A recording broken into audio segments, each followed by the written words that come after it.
Elena Hart's hands trembled as she sat in the private clinic's waiting room, 8 months pregnant and praying the past would stay buried.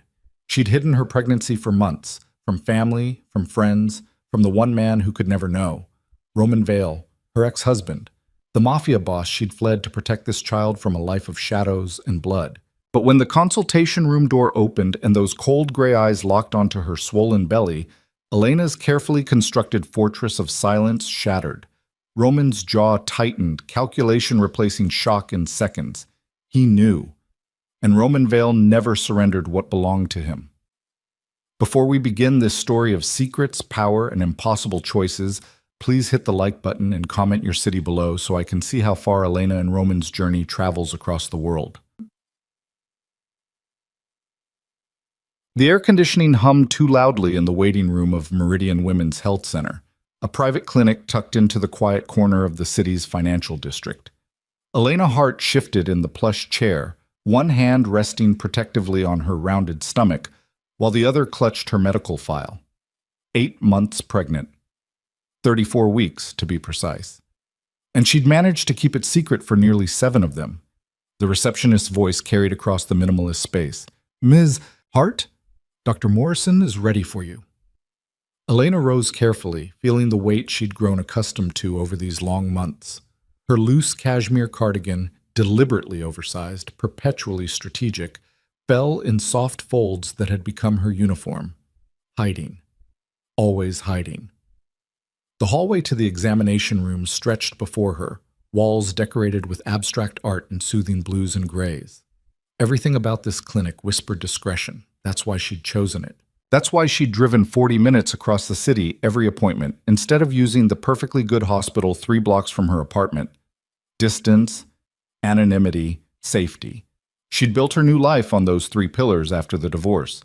6 months had passed since she'd signed the papers that ended her marriage to Roman Vale. 6 months since she had walked away from the penthouse with its floor-to-ceiling windows overlooking the city, a glass palace that had felt increasingly like a beautiful cage. 6 months since she'd chosen freedom over luxury, uncertainty over control. The divorce had been surprisingly clean. Roman's lawyers had been efficient, almost indifferent. She'd kept wondering when the other shoe would drop, when he'd exercise the ruthlessness he was famous for. But the settlement came through fair and final. He'd let her go. That should have been her first warning. Roman Vale didn't let go. Not of assets, not of territory, not of people he considered his. But she'd been so desperate to believe in the possibility of escape that she'd mistaken his silence for acceptance. She'd taken her settlement, generous enough to start over, not generous enough to make her dependent, and disappeared into a life he couldn't track. New apartment, new phone number, new patterns. For 2 weeks after the divorce, she'd felt weightless, free. Then she'd missed her period. The pregnancy test had been positive on the first try, and the second, and the third because denial was a powerful thing when the truth threatened to destroy the fragile new world you'd just built. Elena had stared at those 2 pink lines and understood with crystal clarity Roman could never know. Not because he wouldn't want the child. That was the terrifying part. He would want it, would claim it, would build an impenetrable fortress around them both and call it love while it suffocated every choice she'd fought so hard to reclaim. Roman Vale believed in protection, in control, in eliminating threats before they materialized. He didn't believe in shared custody or co-parenting or any arrangement that didn't end with him holding every card. So Elena had made a choice that still haunted her in the dark hours before dawn: silence. She'd disappeared deeper, changed her last name legally. Hart had been her mother's maiden name, paid for everything in cash when possible, avoided social media entirely, became a ghost to everyone who'd known her as Roman's wife. And for 7 months, it had worked. Dr. Morrison greeted her with a warm smile as Elena entered the examination room. "Elena, how are we feeling today?" "Tired," Elena admitted, settling onto the exam table. "But good. She's been active." "Excellent. Let's take a look." Mate. The routine unfolded with familiar comfort. Blood pressure, weight, the cool gel on her belly, the Doppler finding the rapid flutter of her daughter's heartbeat, a sound that never failed to make Elena's eyes burn with complicated emotion. Love, fear, guilt, Would her daughter ever forgive her for this choice? For cutting her father out before she was even born? Would Elena ever forgive herself? Everything looks perfect, Dr. Morrison said, helping Elena sit up. You're measuring right on track. Have you given any more thought to your birth plan? I want to stay as natural as possible, Elena said, pulling her cardigan back around herself. But I'm open to pain management if I need it. Dr. Morrison nodded, making notes. And support person? You'd mentioned you might have someone. It'll just be me, Elena interrupted softly. I'm doing this alone. The doctor's expression shifted to something compassionate but professional. You know we have doulas on staff if you'd like. I'll be fine. The lie tasted bitter. She wouldn't be fine. She'd be terrified. But she'd also be free. And that freedom was worth the price of fear. Elena was gathering her things when she heard it, a commotion from the waiting room. Raised voices, the receptionist's carefully modulated tone going sharp with stress. Sir, you can't just... This is a private medical facility. I don't give a fuck what it is. That voice, deep, controlled, absolutely unmistakable. Check your records. Elena Vale, she has an appointment right now. Elena's blood turned to ice. Dr. Morrison's brow furrowed. Is everything all right? But Elena couldn't answer, couldn't breathe, couldn't do anything except watch the examination room door like it was the gates of hell about to swing open. Vale. He'd said Vale, her old name, her married name, the name she'd legally shed along with the life that came with it. How did he know? How did he find her? The door didn't open. Instead, footsteps approached, measured, unhurried, absolutely certain of their destination. Elena knew that walk, had memorized it during 2 years of marriage. Roman never rushed. He simply arrived, inevitable as gravity. I need you to... Elena started, but she didn't know how to finish. Hide me? Lie for me? Neither would work, not against Roman. The door opened. Roman Vale stood in the threshold, and the room seemed to shrink around him. 6'3" of contained power in a charcoal suit that probably cost more than Elena's monthly rent. Dark hair swept back from a face that belonged on Roman statues, all sharp angles and cold authority. Gray eyes that missed nothing. Those eyes dropped immediately to her stomach. The loose cardigan had fallen open when she'd stood. There was no hiding the pronounced curve of her belly, no explaining it away, no more secrets. For 3 seconds, Elena counted them, heartbeat thundering. Roman just stared. His expression didn't change, didn't soften or harden or show any emotion at all. That was more terrifying than rage would have been. Roman's control was legendary, his silence lethal. Dr. Morrison, he said without looking away from Elena, I need the room. Absolutely not, the doctor said firmly. Mr. Vale, it's fine, Elena heard herself say. Her voice sounded distant, like it belonged to someone else. We need to talk anyway. Dr. Morrison looked between them, clearly unhappy. I'll be right outside. Elena, you just say the word. Roman stepped aside to let the doctor pass, then closed the door with a quiet click that sounded like a cell locking. Elena forced herself to stand straight, to meet his eyes, to not let him see the fear currently shredding her composure. How did you find me? Does it matter? Roman's voice was soft, conversational. He moved further into the room with that predator's grace she'd once found magnetic. Now it just triggered every flight instinct she possessed. How far along? That's none of your 8 months. Not a question. He'd done the math already, sharp mind calculating backward from the visible evidence. You were pregnant when we divorced. 2 weeks after, Elena said. No point in lying now. I didn't know. Bullshit. The word cracked like a whip. Roman's control slipped for just a second, a flash of something dark and dangerous in his eyes before the mask slammed back down. I didn't, Elena insisted. I found out after, and I chose... You chose to hide my child from me. Roman took another step closer. For 7 months. You chose to disappear, change your name, erase every connection to our life together. You chose to rob me of... He stopped, jaw clenched, hands flexing at his sides like he was physically restraining himself from reaching for her. Elena's heart hammered. I chose freedom, for both of us. You don't do anything halfway, Roman. You don't compromise. You don't share control. And I won't raise a daughter in a cage, no matter how gilded it is. A cage. Roman's laugh was bitter. Is that what you call safety? Protection? A life where you never had to worry about money or threats or... I never had to worry because you controlled everything. The words burst out, months of buried resentment fueling them. What I ate, where I went, who I saw, you tracked my phone, vetted my friends, made decisions about my body, my health, my life, without ever asking what I wanted. I kept you safe. You kept me suffocated. Silence crashed between them. Roman stared at her, and for the first time since he'd walked in, Elena saw actual emotion on his face. Not anger. Something worse. Hurt. I loved you, he said quietly. I know. Elena's eyes burned. But you loved me like you love everything else you acquire, Roman. Possessively, absolutely, with no room for me to exist as anything but yours. Roman looked away. His throat worked. When he spoke again, his voice had gone empty. Is it mine? The question punched the air from Elena's lungs. What? The baby. His eyes cut back to her, and there was nothing soft in them now. Is it mine? Or is that why you ran? Someone else's? Don't. Elena's hands curled into fists. Don't you dare insult me like that. You know exactly how many men I was with during our marriage. One. You. Only you. Then why? The rawness in his voice cracked something in her chest. Why hide this from me? Why not tell me? We could have... Could have what? Elena demanded. Stayed married? Shared custody? Co-parented like civilized people? You don't share, Roman. You possess. And I won't let my daughter grow up thinking that's what love looks like.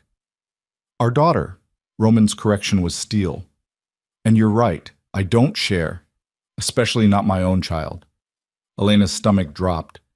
Roman, you're coming home. No. Yes. He pulled his phone from his pocket, already typing. I'm calling Dr. Reeves. He'll coordinate with whatever care you need. The car's downstairs. I said no! Elena's voice rose, panic flooding her system. You can't just... I'm not one of your business acquisitions you can reclaim with a phone call and a fucking car service. Roman's jaw tightened. You're carrying my child. That changes everything. It changes nothing. I left you. I divorced you. I built a life without you. And I'm keeping it. Are you? Roman pocketed his phone, studying her with those calculating eyes. Because from where I'm standing, you're 8 months pregnant, living alone in a city that eats vulnerable people alive, with no support system and no protection. You think you're safe? You think the world suddenly became less dangerous because you changed your name? I'm handling it. You're hiding. There's a difference. Roman moved closer, and Elena held her ground even as every instinct screamed to retreat. How much do you know about the clinic you chose? About the building security? About the other patients who come here? What are you talking about? Meridian Women's Health Center caters to a very specific clientele, Roman said softly. Wealthy, connected, discreet. You chose it because you thought anonymity would keep you safe. But Elena, you made yourself a target the moment you walked through those doors. Ice water flooded Elena's veins. You're just trying to scare me. I'm trying to wake you up. Roman's hand lifted, slowly, giving her time to pull away, and settled against her stomach. His palm was warm through her cardigan. Someone has been tracking pregnant women connected to powerful families. 3 women in the last 6 months. All of them disappeared for 48 hours. All of them came back traumatized, and none of them will talk about what happened. Elena's breath caught. That's not... It's real. And you're exactly the kind of target they're looking for. Pregnant, connected to power through me, isolated and vulnerable because you're trying so hard to hide. His hand pressed slightly firmer against the curve where their daughter rested. I found you in 2 days, Elena. 2 days. If I could find you, so can they. You're lying. But her voice shook. I'm not. Roman's other hand came up, cupping her face with a gentleness that felt like betrayal. And you know I'm not. You've always been able to tell when I'm lying. Damn him. He was right. Roman's lies were smooth and perfect for everyone else. But Elena had learned to read the micro-expressions, the tiny shifts in his voice. Right now, there was nothing but truth in his eyes. An absolute, terrifying certainty. Come home, he said again. Not to a cage, not to captivity, to safety. Let me protect you both until she's born. After that, we'll figure out the rest. But right now, today, you need to trust that I can keep you safe better than you can keep yourself. Trust? Elena's laugh was broken. You want me to trust you after you tracked me down and invaded my medical appointment? Yes. The simplicity of it should have been absurd. Instead, it landed like truth. Roman had never lied to her about what he was. A criminal who operated in shadows. A man who solved problems with money, influence, and when necessary, violence. He'd built an empire on ruthlessness and maintained it through fear. But he'd also never hurt her. Never raised his hand or his voice in anger. Never let any of the darkness that surrounded him touch her directly. He'd suffocated her with protection, drowned her in safety. But he'd never once made her afraid for her physical well-being. Until now. Until he'd planted the seed of fear about threats she hadn't even considered. I need to think, Elena whispered. You need to decide. Roman's thumb brushed her cheekbone. Because I'm not leaving without you. Not when you're carrying my daughter and someone out there is hunting pregnant women. You can walk out with me willingly, or I can make you. But either way, you're not staying isolated and vulnerable. That's not a choice. That's an ultimatum. It's reality. His expression softened fractionally. Elena, I know you hate me right now. I know you think I'm the monster in your story, but there are real monsters out there, and they don't care about your independence or your freedom. They care about leverage, and our daughter is the ultimate leverage against me. Our daughter. He kept saying it like an established fact, like this baby already belonged to both of them equally. Maybe she did. Elena closed her eyes, feeling tears leak from the corners. If I come with you, I need guarantees. Name them. My body, my medical choices. You don't override Dr. Morrison or any other doctor I choose. You don't make decisions about my health or my pregnancy without my explicit consent. Agreed. My independence remains intact. I'm not your prisoner. I'm not your wife. I'm the mother of your child, and that's a role we negotiate, not something you dictate. Roman's jaw clenched, but he nodded. Agreed. And no violence. Elena opened her eyes, meeting his directly. Unless there is absolutely no other choice, you handle threats the way you used to, with lawyers and money and influence. Not blood. That one made him pause. Roman's entire world was built on the implicit threat of violence, the promise that crossing him meant consequences delivered in shadows. I can't promise there won't be situations, he started. Then we have no deal. Elena stepped back, breaking contact. I won't let my daughter grow up watching her father solve every problem by hurting people. Either you prove you can protect us without becoming the thing I'm afraid of, or you walk away right now. The silence stretched. Roman stared at her, expression unreadable. Then he nodded. No violence unless absolutely necessary. I'll handle threats through legal and financial channels first. And I get to define absolutely necessary. His eyes flashed. Elena, those are my terms. Her hand settled protectively over her stomach. You want us in your life? You want to keep us safe? Then you prove that safety doesn't have to come soaked in blood. Roman's hands clenched and unclenched at his sides. Every line of his body radiated tension. This was costing him, Elena realized.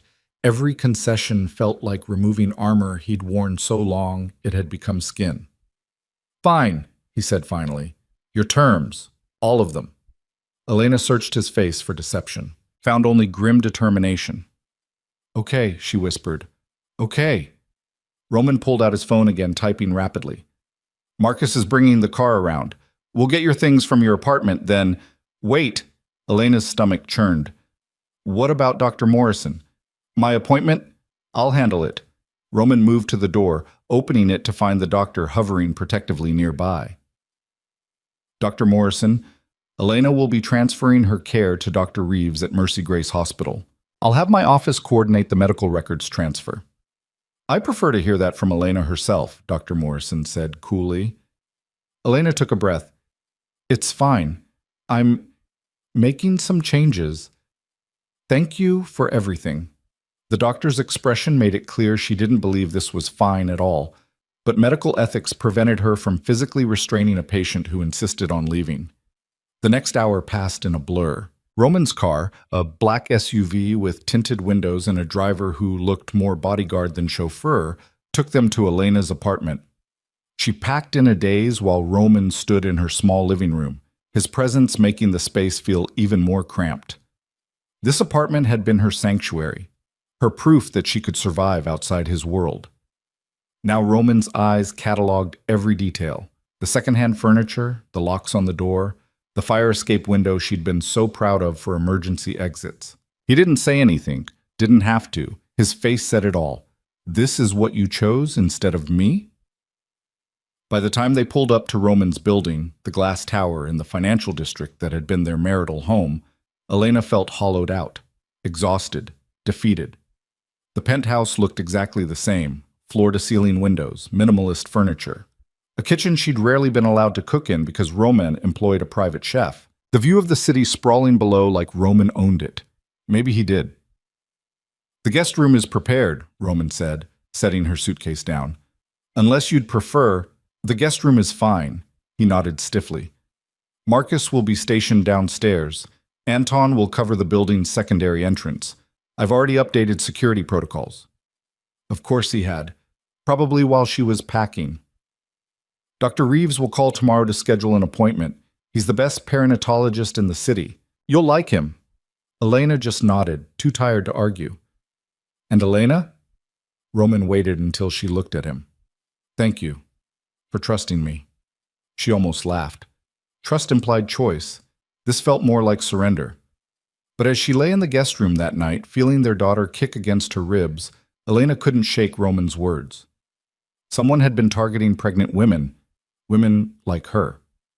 She thought she was being smart, staying hidden. What if she'd just been making herself an easier target? What if the real cage wasn't Roman's protection, but the isolation she'd built trying to escape him? Elena placed both hands on her stomach, feeling the strong movements beneath her palms. "I'm sorry," she whispered to the life inside her. "I'm so sorry. I don't know what the right choice is anymore." The baby kicked harder, like she was answering, or maybe just reminding Elena that time was running out. In 4 weeks, maybe less, she'd give birth, and then all the choices she'd been avoiding would become unavoidable. Roman's daughter would be born into this world, his world, whether Elena was ready or not. 3 days after Roman brought her back to the penthouse, Elena woke to the smell of coffee and something she couldn't immediately identify.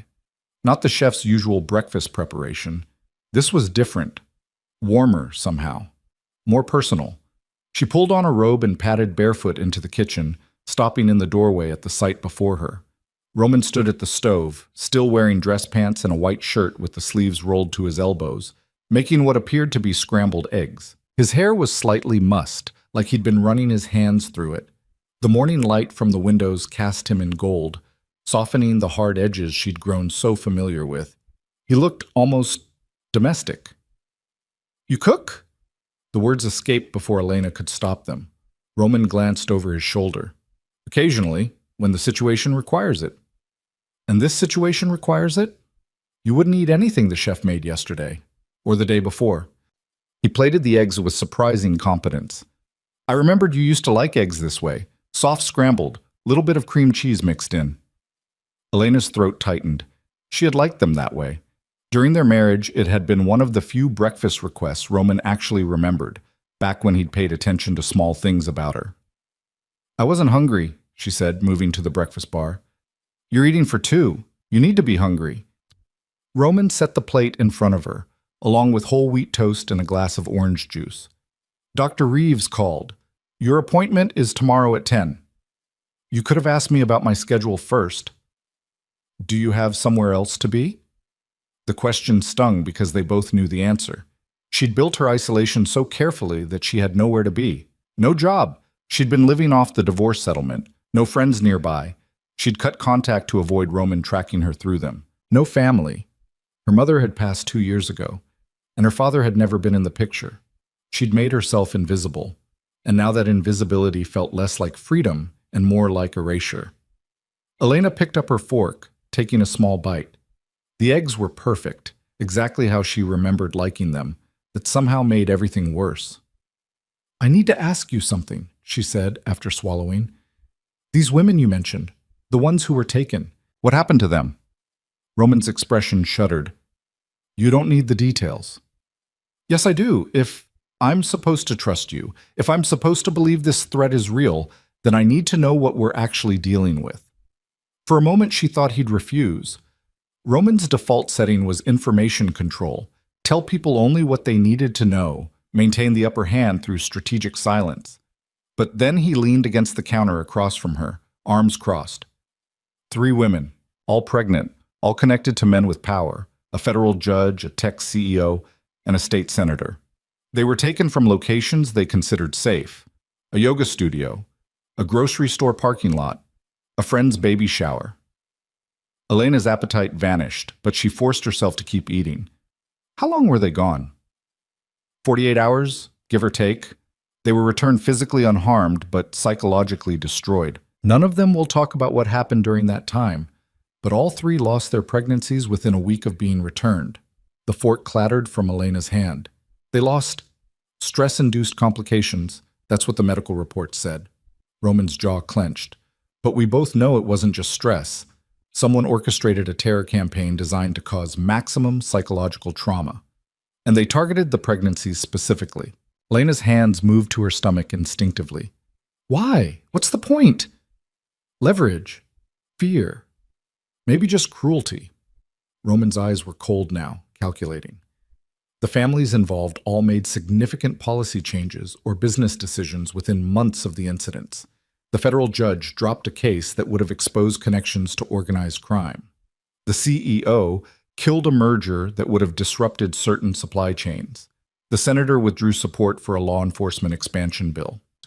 So someone is using pregnant women as weapons. Elena's voice came out hollow. Take them, traumatize them, force the men in their lives to comply with demands. Yes. And you think I'm next? I think you were already being watched. Roman pulled his phone from his pocket, swiping through screens before turning it to show her. These are surveillance photos taken outside Meridian Women's Health Center. 4 different occasions over the last month. Elena stared at the images. They showed her entering and leaving the clinic. The angles were careful, professional. Whoever took these photos knew what they were doing. How did you get these? She whispered. I have contacts who monitor certain activities. When your name appeared on a watch list, they notified me immediately. A watch list. You changed your legal name, but you kept your phone number for the first month after the divorce. That was enough to track you. Then there was your lease application. You used my accountant as a professional reference. And the divorce settlement required you to maintain a bank account I could verify for alimony purposes, even though you never actually took alimony. Elena's hands clenched. You've been watching me this whole time. I've been making sure you stayed safe. Roman pocketed his phone. There's a difference. Is there? The anger felt good, clean, better than the fear churning in her gut. Because from where I'm sitting, you violated my privacy, tracked my movements, and only told me about this threat when you could use it to bring me back under your control. If I'd told you earlier, would you have believed me? Roman's voice remained maddeningly calm. Would you have accepted my protection willingly, or would you have run further, made yourself an even easier target? Elena opened her mouth to argue, then closed it. He was right. If he'd contacted her a month ago, warning her about some nebulous threat, she would have assumed he was manufacturing danger to manipulate her. She would have blocked his calls and disappeared deeper. I hate that you're right, she said finally. I know. Something almost like sympathy crossed Roman's face. For what it's worth, I didn't want it to be like this.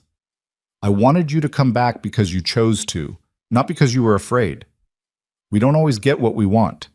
No, Roman agreed quietly. We don't. The silence that followed felt weighted with all the things they weren't saying. The marriage that had failed, the child they'd created despite that failure, the impossible situation they now found themselves navigating. Elena forced herself to eat another bite of eggs, then another. Not because she wanted to, but because Roman was right. She was eating for 2 now. Her daughter needed the nutrition even if Elena's stomach was twisted with anxiety. Tell me about the security protocols, she said finally. I want to know exactly what you've put in place. Roman's expression shifted to something more professional. business mode. Marcus and Anton are the primary details, both former military, extensive close protection training. They'll maintain visual surveillance whenever you leave the building. The penthouse itself has been updated with additional security measures, reinforced locks, updated cameras, panic buttons in every room. Panic buttons. Yes. They connect directly to my personal line and to building security. If you feel threatened in any way, you press one. Elena tried to imagine a scenario where she'd need to press a panic button in Roman's own home. The idea should have been absurd. Instead, it just made the fear more concrete. What about when the baby comes? She asked. What's the plan for the hospital? Dr. Reeves delivers at Mercy Grace. It's a private hospital with excellent security infrastructure. I've already made arrangements for a private suite on the maternity floor. Marcus will maintain position outside your room. Anton will secure the corridor access. No one gets in without clearance. That sounds like I'm going to give birth in a bunker. You're going to give birth in the safest environment I can create. Roman's voice went hard. These people target pregnant women specifically, Elena. The moment you go into labor, you're at your most vulnerable. I'm not taking chances. The conviction in his voice did something strange to Elena's chest. This wasn't the man who tried to control what she ate or who she saw. This was different. This was fear wearing the mask of control. Roman was afraid for her, for their daughter. Okay, she said softly. Okay, I trust your judgment on the hospital's security. Roman's shoulders dropped fractionally, tension easing. Thank you. The intercom buzzed, making Elena jump. Roman moved to answer it, his body language shifting instantly to alert. Yes? Mr. Vale, there's a Detective Morrison here to see you. Says it's about the Meridian situation. Roman's expression went blank. Send him up. Elena's pulse kicked. Who's Detective Morrison? Someone I've been working with. He's investigating the pattern of abductions. Roman moved to the door, then paused. Elena, when he gets here, let me do most of the talking.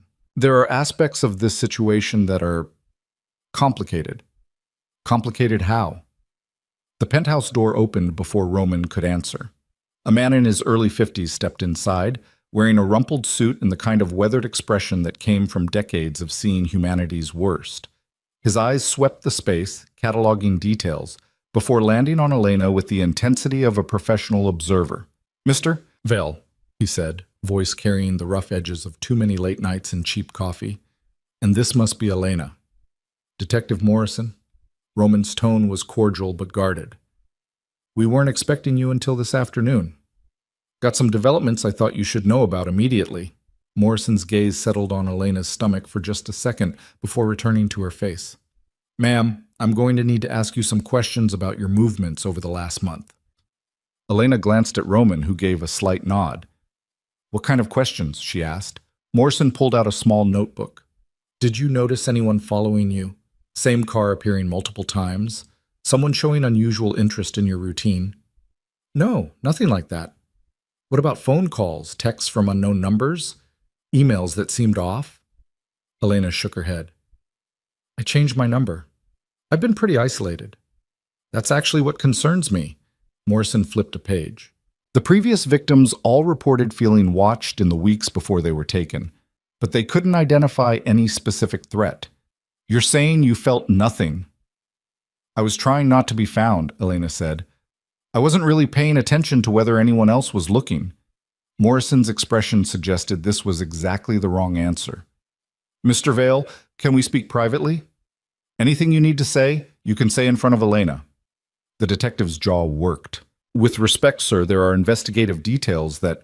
She's the potential target, Roman interrupted, voice going cold. She has a right to know everything. Morrison looked between them, clearly unhappy. Then he sighed. Fine. We got a break in the case. One of the previous victims finally agreed to talk, not about what happened during her captivity. She's still too traumatized for that. But she remembered something from before she was taken. A man who bumped into her at a coffee shop. Seemed like an accident at the time, but she noticed him again later that day. And then he showed up in the background of a photo her husband took at dinner. He was tracking her, Elena said. We believe so. She worked with a sketch artist yesterday. Got us a decent composite. Morrison pulled out his phone, swiping to an image. Recognize him? The sketch showed a nondescript man in his 30s. Average height, average build, the kind of face that would disappear in a crowd. Brown hair, sharp eyes. Elena studied it carefully, searching her memory. I don't think so, but like I said, I wasn't really... Wait. The word came out sharp. Elena stared at the image, something nagging at the edge of her mind. Maybe. There was a man at the clinic 3 weeks ago. He was in the waiting room when I arrived and still there when I left. I remember thinking it was odd because usually only women wait in that area. Morrison's entire demeanor sharpened. Can you describe him? I barely looked at him, but he could have been this build, this coloring. Elena's heartbeat accelerated. Oh God, you think he was... We think he was casing his next target, Morrison said bluntly. And based on the timeline, that target is you. The room spun slightly. Elena gripped the breakfast bar for stability. Roman moved to her side immediately, his hand settling on the small of her back. Is there any indication of when they typically move from surveillance to action? Varies, could be weeks, could be days. Morrison pocketed his phone. The good news is you got her out of the vulnerable location. She's here with professional security. That changes the equation significantly. But they know where I am now, Elena said, voice thin. Don't they? If they were tracking me to the clinic, they saw Roman pick me up. They followed us here. Morrison's silence was answer enough. We've had no suspicious activity around the building, Roman said, but his voice was tight. No unfamiliar faces, no unusual patterns. That you know of. Morrison's expression was grim. These people are professionals, Mr. Vale. They don't make obvious mistakes. The fact that you haven't seen them doesn't mean they're not watching. Elena felt the walls closing in. The penthouse's glass walls suddenly felt like a fishbowl. Beautiful, transparent, impossibly exposed. Anyone with a high-powered lens could watch them from any of the surrounding buildings. What do we do? She asked. Morrison looked at Roman. You tell me. This is your world more than mine. Something passed between the two men, an understanding that made Elena's skin prickle with unease. Morrison wasn't just a detective investigating a case. He was something else. Someone Roman had history with. Connections that went deeper than civilian cooperation with law enforcement. We need to know who's funding this operation, Roman said. These aren't random acts. Someone is coordinating, someone with resources and reach. Working on it. We've tracked financial transactions between the families who made those policy changes, found some interesting patterns. Shell companies, offshore accounts, the kind of money laundering that requires serious infrastructure. Names? Nothing concrete yet, but we have suspicions. Morrison glanced at Elena, then back to Roman. Some of them might be close to home. Roman's expression went glacial. Explain. There's been chatter. Talk about someone inside your organization getting ambitious. Someone who thinks you've gone soft since the divorce. Morrison's tone was careful, like he was navigating a minefield. If they wanted to prove you're vulnerable, going after your pregnant ex-wife would be a hell of a power move. Elena's breath caught. Someone you work with is behind this? It's speculation, Roman said quickly. Nothing proven. But possible, Morrison added, which is why I'm here. If this threat is coming from inside your world, Mr. Vale, then traditional security measures might not be enough. We need to assume they know your patterns, your protocols, your weaknesses. The word weaknesses hung in the air like an accusation. Elena realized with sudden clarity what she represented to Roman's enemies: leverage, vulnerability. A crack in the armor of a man who'd built his empire on being untouchable. She'd made herself his weakness by carrying his child. I need options, Roman said. His hand remained on Elena's back, steady, grounding. Alternative locations, scenarios we haven't considered. There's a safe house upstate, Morrison said, off the grid. Only a handful of people know it exists. She could wait out the pregnancy there. No. Elena's voice was firm, despite the fear coursing through her. I'm not going into hiding for 4 more weeks. I'm not going to live in fear every second until this baby is born. Elena, Roman started. No, she repeated. If we run, they win. They've already stolen so much from those other women. I won't let them steal my last month of pregnancy. I won't give them that power. Morrison's eyebrows rose. Ma'am, With respect, your safety is important. I know. Elena turned to Roman, meeting his eyes directly. But you promised me this wouldn't be a cage. You promised me independence. I need you to keep that promise even when it's hard, especially when it's hard. Roman's jaw clenched. She could see the war playing out behind his eyes, his need to protect versus his promise to respect her autonomy. Enhanced security, he said finally. Marcus and Anton plus 2 additional guards, rotating shifts. You don't go anywhere without advanced planning and full security protocols. And we install a panic room. A panic room? A secure space in the penthouse. Reinforced walls, independent communications, supplies. If there's a breach, you go there immediately.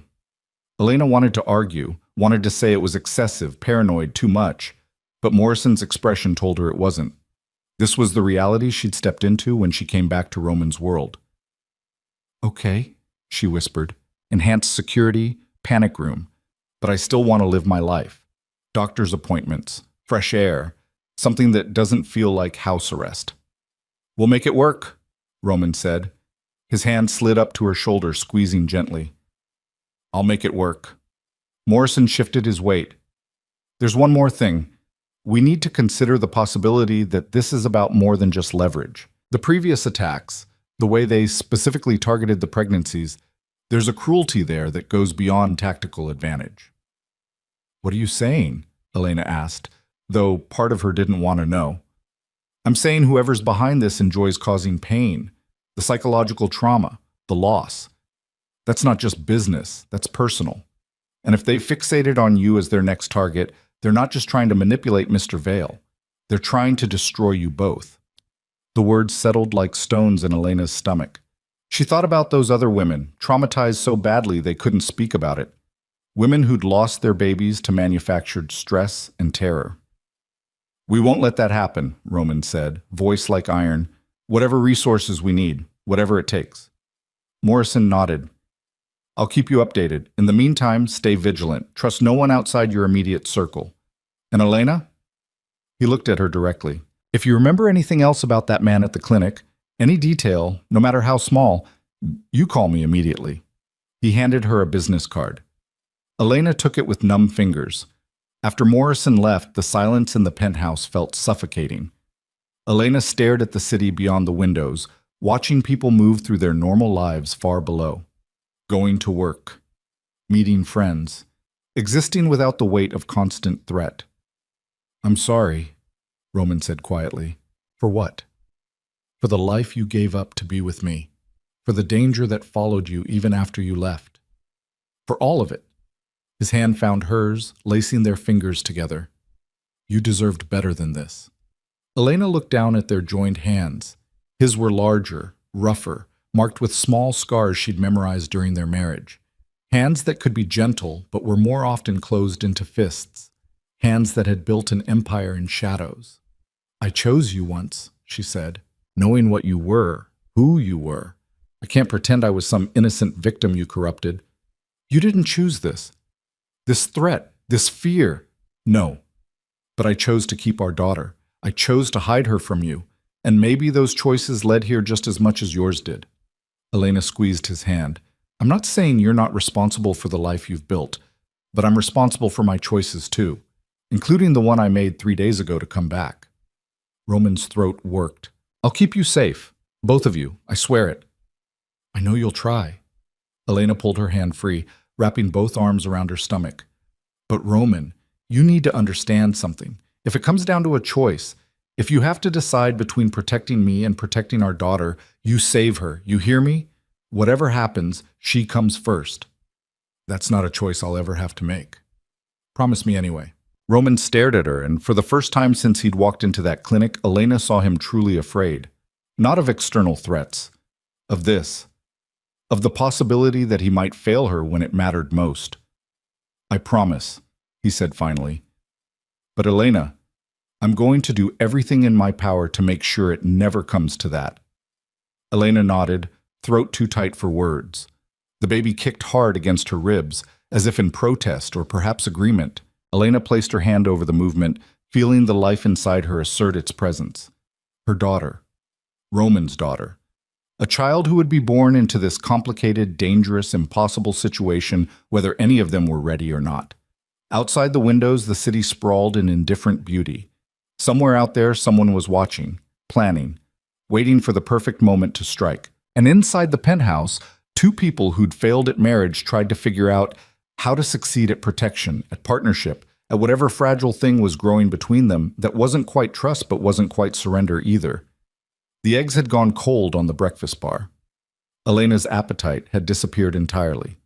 But she picked up the fork anyway and forced herself to take another bite.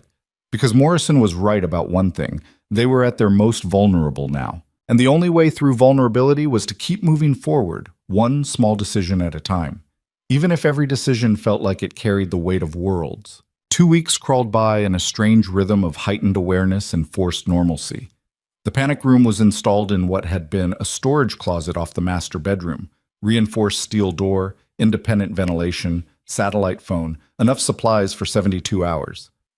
Elena tried not to think about scenarios that would require her to hide in a glorified bunker for 3 days. Dr. Reeves turned out to be exactly what Roman had promised: competent, professional, and mercifully free of judgment about her complicated situation. He'd reviewed Dr. Morrison's files, examined Elena thoroughly, and pronounced both mother and baby healthy. 36 weeks now. The finish line approaching with terrifying speed. Elena stood at the penthouse windows on a Tuesday morning, watching storm clouds gather over the city. Rain was coming. She could feel it in the pressure change, in the way her back ached lower than usual. "You're up early," Roman said from behind her. She turned to find him in running clothes, hair damp with sweat. He'd started using the building's gym at 5 a.m. every morning, said it helped him think. Elena suspected it was more about burning off the anxiety that radiated from him like heat. Couldn't sleep. She's been active all night. Elena rubbed the side of her stomach where tiny feet had been pressing against her ribs for hours. Roman moved closer, and Elena noticed he didn't ask permission anymore before placing his hand over hers, feeling for movement.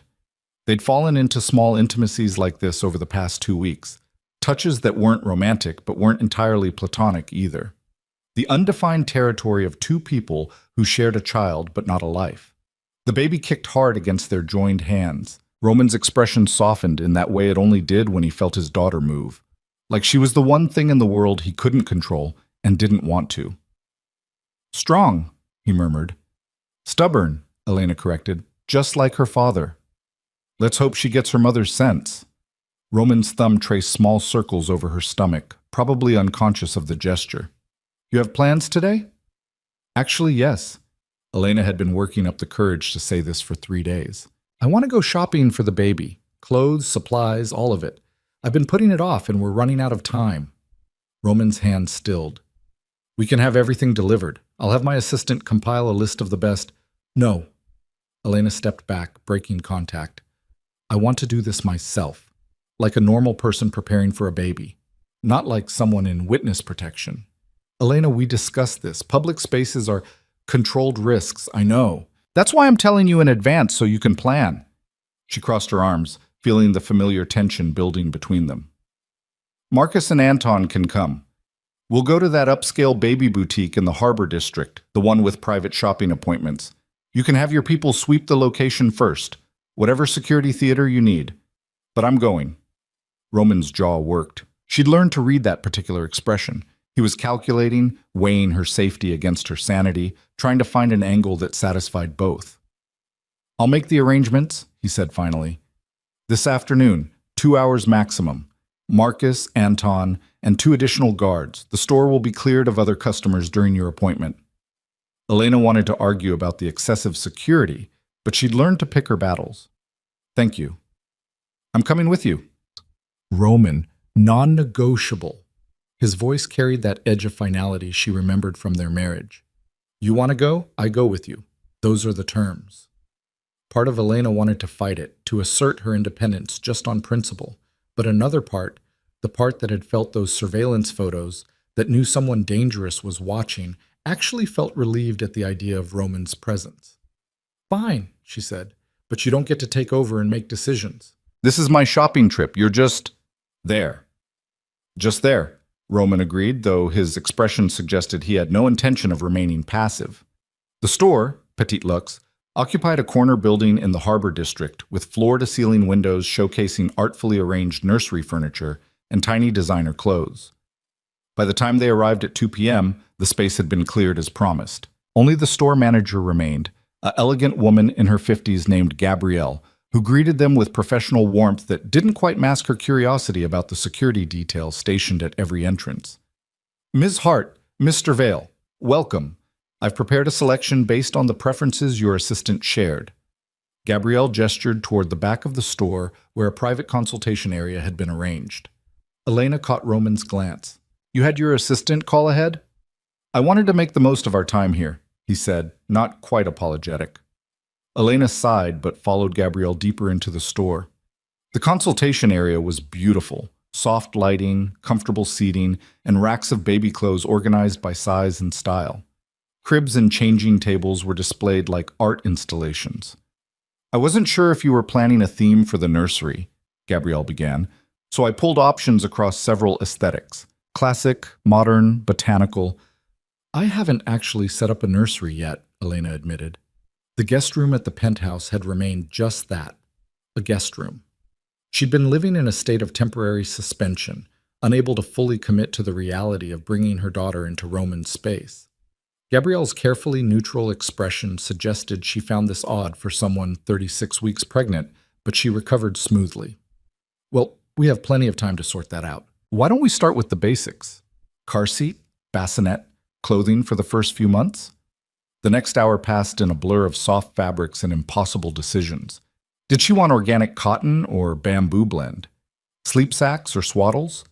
Elena found herself overwhelmed by choices that shouldn't have felt consequential, but somehow did. Each onesie, each tiny hat represented a future she was still struggling to visualize. Roman, true to his word, hung back initially, but Elena caught him watching as she held up a white cotton sleeper with delicate embroidery along the collar. "What do you think?" she asked before she could stop herself. He moved closer, examining the garment with surprising attention. "It's nice. Practical." "That's not exactly enthusiastic." "You asked what I think. I think our daughter will grow out of it in 6 weeks, and the embroidery will make it hard to clean." Roman reached past her, selecting a plain white onesie from a nearby rack. "This is more practical." Elena stared at the boring utilitarian garment in his hand. "That's the saddest baby clothes I've ever seen." "It's efficient." "It's depressing." She grabbed 3 of the embroidered sleepers. "She's a baby, not a military recruit. She deserves something with personality. She deserves something that won't fall apart in the wash after 2 uses." Gabrielle cleared her throat delicately. "Perhaps a mix of both? Some special pieces for photos and outings, and some everyday basics?" They both turned to look at her, and Elena realized with sudden clarity that they'd been arguing about baby clothes like an actual couple, like parents navigating normal disagreements about their child. The realization made her chest tight. "Yes," she said quietly. "A mix makes sense." Roman set down the plain onesie without comment, but Elena saw something shift in his expression. He'd felt it too, that moment of almost normal. They moved through the rest of the basics with fewer conflicts. Car seat. Roman insisted on the highest safety ratings. Bassinet. Elena chose one that could be moved easily between rooms. Bottles, even though she planned to breastfeed because Dr. Reeves had advised having backup options. When Gabrielle stepped away to process their order, Elena sank into one of the plush chairs, exhausted. Shopping while extremely pregnant was apparently an Olympic sport. Roman settled into the chair beside her, close enough that their shoulders almost touched. "You're tired." "I'm fine." "Elena." He waited until she looked at him. "You don't have to pretend with me. If you need to rest, we'll rest." The gentleness in his voice did something dangerous to her carefully maintained emotional distance. This version of Roman, attentive, patient, present, was harder to armor herself against than the controlling man she'd divorced. "I just need a minute," she admitted. They sat in silence for a moment, surrounded by tiny clothes and furniture built for a life they hadn't figured out how to share yet. Outside the windows, the storm that had been threatening all day finally broke. Rain lashed against the glass in sheets. "We need to talk about the nursery," Roman said finally. "About where you'll be after the baby comes." Elena's stomach clenched. They'd been avoiding this conversation for 2 weeks. "I haven't decided yet. You're due in 4 weeks, give or take. We're running out of time to not decide." "I know that." She rubbed her temples, feeling a headache building behind her eyes. "I just don't know what the right answer is. Stay at the penthouse? Find my own place? Some kind of shared custody arrangement? Every option feels wrong. Or you could stop thinking about what feels wrong and start thinking about what works." Roman shifted to face her more fully. "We don't have to have everything figured out perfectly. We just need a plan for the immediate future." "Which is what?" "You stay at the penthouse until the threat is neutralized. We set up a proper nursery in the room next to yours. After the birth, we take it one day at a time."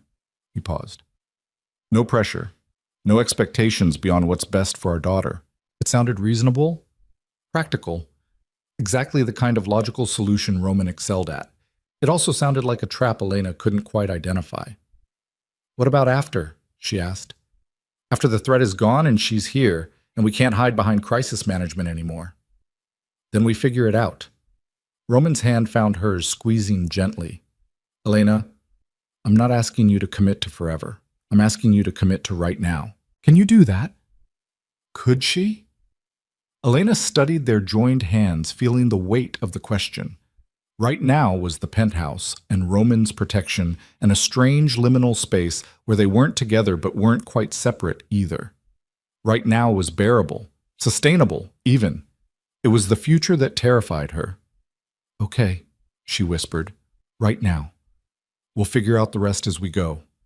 Relief crossed Roman's face so clearly that Elena's chest ached. He'd been afraid she'd say no, afraid she'd insist on leaving despite the danger.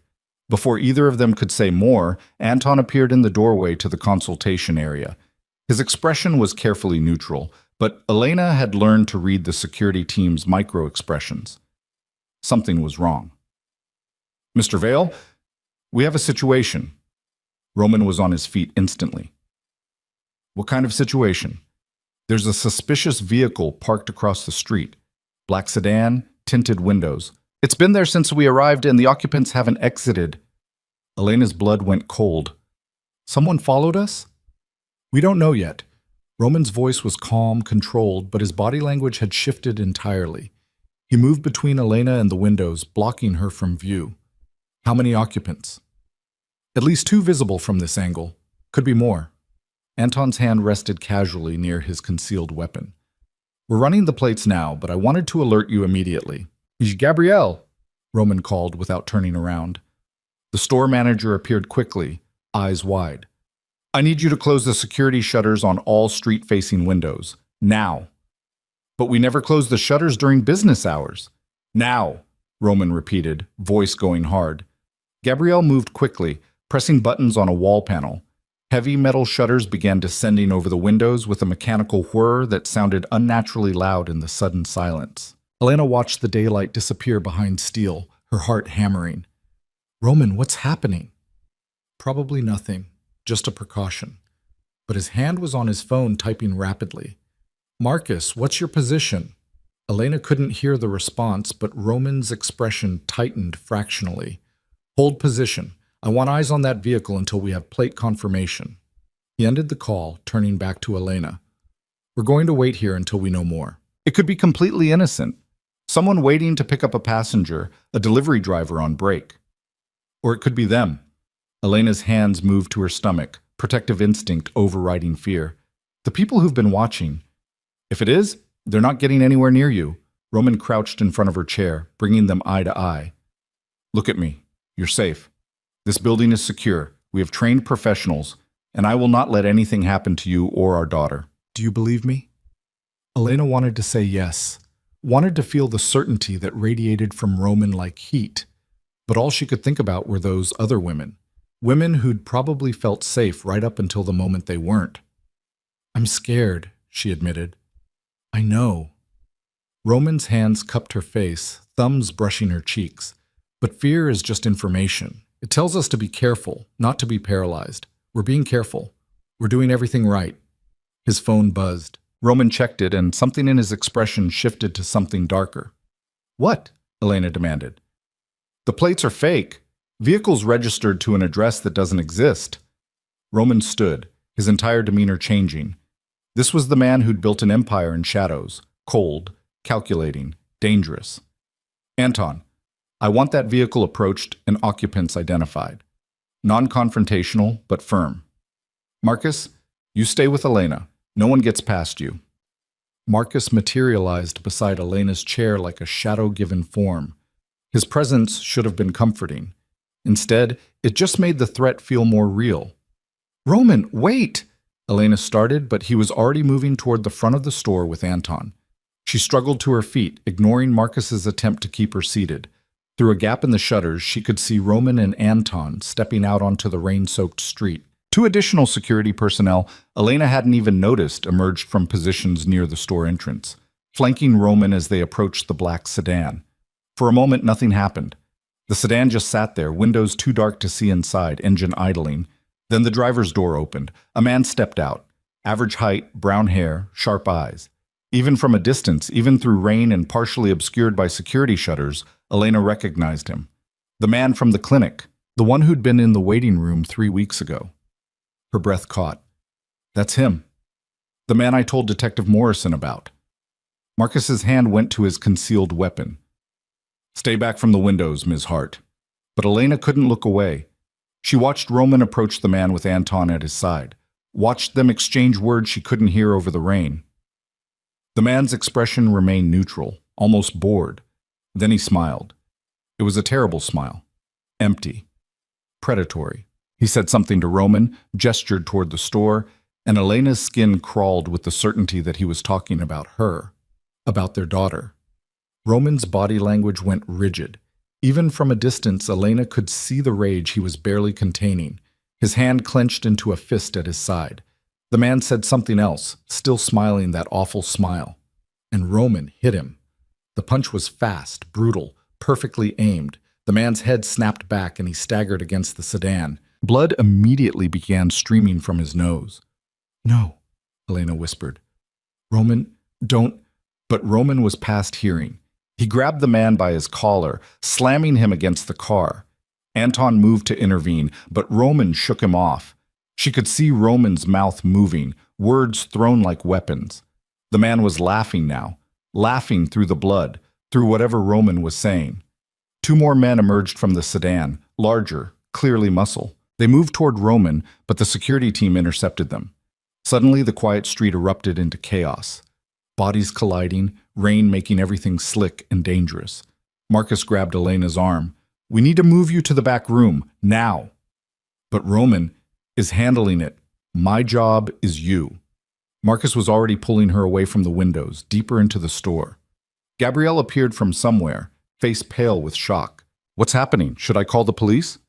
No police, Marcus said firmly. Miss Hart, this way. Elena let herself be guided into a small office at the back of the store. Marcus positioned himself at the door, radio in hand, receiving updates in terse bursts of static-laced communication. She sank into the desk chair, hands shaking. This was what she'd been afraid of, not the abstract threat of surveillance and shadows. This, violence erupting in the middle of a rainy afternoon while she picked out baby clothes. Roman had promised, no violence unless absolutely necessary, but he'd hit that man anyway, lost control anyway, because the man had said something about her, about their daughter. Elena pressed both hands to her stomach, feeling her heart race beneath her ribs. The baby kicked, strong and insistent, like she could sense her mother's distress. It's okay, Elena whispered, trying to believe it. We're okay. Your father is just protecting us, she wanted to say. But the image of Roman's fist connecting with that man's face kept replaying in her mind. The rage in his body language. The way he'd grabbed the man and slammed him against the car. That wasn't strategy. That wasn't lawyers and financial pressure. That was violence, pure and simple. Marcus's radio crackled. Situation contained. Subjects retreating. No injuries to our personnel. Copy that, Marcus responded. Then to Elena, it's over. They're leaving. Elena closed her eyes, relief and anger warring in her chest. Is Roman He's fine. He's coming back inside now. A minute later, Roman appeared in the doorway. His shirt was soaked through with rain, hair plastered to his head. His right hand was already swelling, knuckles split and bleeding. Their eyes met across the small office. Elena saw the exact moment he realized she'd witnessed everything. Saw the violence she'd asked him to avoid. Elena, don't! She held up a hand, not ready for whatever explanation or justification he was about to offer. Just don't. Roman's jaw clenched. He looked at Marcus. Give us a minute. Marcus hesitated, then stepped out, closing the door behind him. The silence felt suffocating. Roman stayed by the door, dripping rainwater onto the carpet, bleeding hand held awkwardly at his side. He said, Roman started. I don't care what he said. Elena's voice shook. You promised me. No violence unless absolutely necessary. You promised. It was necessary. Was it? Or did you just lose control because he threatened your ego? Elena pushed herself out of the chair, using the desk for support. You hit him, Roman, in the middle of the street, in broad daylight, with witnesses. After you promised me you'd handle threats differently. You don't understand what he said. Then explain it to me. Use your words instead of your fists and explain what could possibly justify breaking your promise. Roman's control cracked. He said he'd been watching you for weeks. Said he knew your routines, your preferences, everything. Said you'd look beautiful in the photos they were planning to take. Photos while they... His voice broke. While they did things to you. Things I won't repeat. And he smiled while he said it. Smiled and asked if I wanted copies for my collection. Elena's stomach turned over. The air seemed to leave the room. Roman continued, words coming faster now like he couldn't stop them. He wanted me to know. Wanted me to understand exactly what they had planned. It wasn't just about leverage or power plays. It was about violating you specifically, destroying you specifically, because hurting you would hurt me more than anything else they could do. So you hit him, Elena said softly. So I hit him, Roman confirmed. And I'd do it again, 1,000 times. Because some threats don't get handled with lawyers and financial pressure. Some threats only understand violence. Elena wanted to argue, wanted to hold firm to her principles about who she wanted Roman to be. But she couldn't stop thinking about those other women, the ones who'd been taken, who'd lost their babies, who couldn't speak about what had happened to them. What would she have wanted Roman to do if he'd been there? If he'd heard someone describe plans to violate them? Would she really have wanted restraint? I'm scared, she whispered. Not of you, of them, of what they want to do, of the fact that we can't stop them with security and protocols and careful planning. Roman moved toward her slowly, giving her time to retreat if she wanted. When she didn't, he closed the distance, wrapping his arms around her carefully, mindful of her stomach. We're going to stop them, he said into her hair. Not with violence alone. Not with just strategy, with both. Whatever it takes. Elena leaned into him despite everything, feeling the solid warmth of his body, the steady beat of his heart. He smelled like rain and adrenaline. Your hand is bleeding on my sweater, she murmured. Sorry. But he didn't let go, and neither did she. They stood like that for a long moment, two people trying to figure out how to protect a child who wasn't even born yet from threats they couldn't fully see or understand. Finally, Elena pulled back enough to look up at him. We need to get your hand looked at, and then we need to call Detective Morrison. He should know about this. Already done. He's meeting us back at the penthouse. Roman studied her face. Are you okay? You and the baby? We're fine. Terrified, but fine. Elena touched his injured hand gently. This is going to need stitches. I've had worse. That's not comforting. Something almost like a smile crossed Roman's face. No, I suppose it's not. The drive back to the penthouse was tense and silent. Elena watched the city slide past through rain-streaked windows, hyper-aware of the security vehicles bracketing them front and back. The shopping trip that was supposed to feel normal had turned into just another reminder of how abnormal her life had become. When they finally reached the penthouse, Dr. Reeves was already there, summoned by Roman's ever-efficient assistant to deal with his injured hand. Detective Morrison arrived 10 minutes later, looking grim. Tell me exactly what happened, Morrison said once they were all settled in the living room. Doctor. Reeves worked on Roman's hand while he talked, cleaning the split knuckles and preparing sutures. Roman recounted the encounter in clinical detail, his voice empty of emotion now.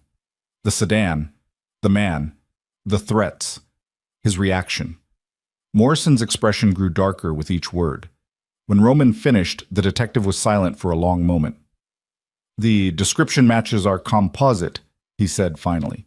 "We need to bring him in for questioning. Did you get plate numbers for any of the vehicles?" "All three. Already sent to your department." Roman didn't flinch as Dr. Reeves pushed a needle through his skin. "The plates will be fake, but maybe you'll find something useful." "Maybe." Morrison didn't sound hopeful. "What he said to you, the specific threats, that's escalation. They're getting bolder. That worries me." "It should," Roman said flatly. "They're not just watching anymore. They're taunting, testing responses." "Which means they're preparing to move." Morrison looked at Elena. "How are you holding up?" "About as well as you'd expect for someone who just learned people are planning to photograph her torture." Elena's voice came out sharper than intended. "Sorry, Don't apologize. You have every right to be angry." Morrison pulled out his notebook. "I need to ask, have you noticed any other suspicious activity? Phone calls, strange emails? Anyone approaching you?" Elena shook her head. "Nothing, but I've barely left the penthouse in 2 weeks." "That's probably saved your life," Morrison said bluntly. "The previous victims were all taken from semi-public locations, parking lots, gyms, places where they'd let their guard down because they felt safe." "So what do we do?" Elena asked. "I can't live in a bunker for the rest of my pregnancy. I can't stay locked in here forever." "You can for 4 more weeks," Roman said. "That's not living. That's hiding. That's surviving until our daughter is born, and we can handle this properly." Roman's tone brooked no argument. "After the birth, everything changes. You're not pregnant anymore, which means you're not as attractive a target. The time pressure is gone. We can be strategic instead of reactive." Elena wanted to argue, but exhaustion and fear were catching up with her. Her back ached, her feet hurt, and somewhere deep in her bones, she knew Roman was right. 4 more weeks. She could survive 4 more weeks. The baby would be born, and then this particular nightmare would shift into something else, something they could fight without risking an innocent life still growing inside her. "Okay," she said quietly. 4 more weeks. But Roman, after that, we need to actually deal with this. Not just hide from it. Deal with it." Roman's eyes met hers, and she saw dark promise there. "After our daughter is born safely, I will end this. Permanently. You have my word." The certainty in his voice should have frightened her.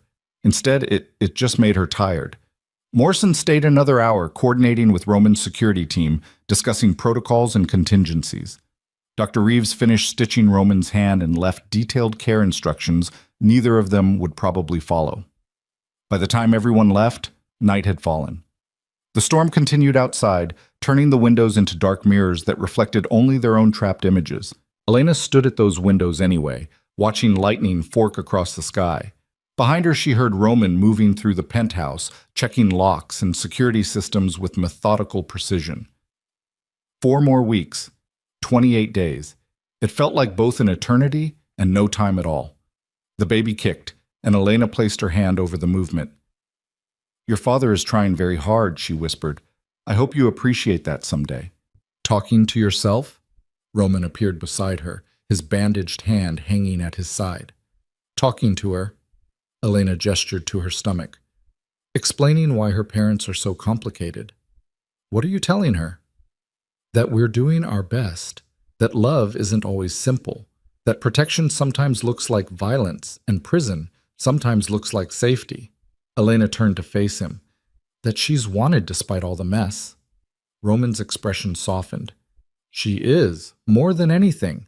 I know." And Elena did know.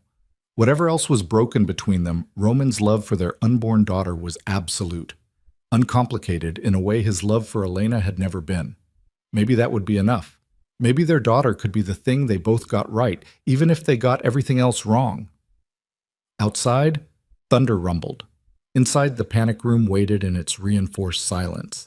And somewhere in the city, dangerous men planned terrible things. But for now, in this moment, Elena let herself believe in the fragile safety of glass towers and armed guards, and a man who'd broken his knuckles defending her honor.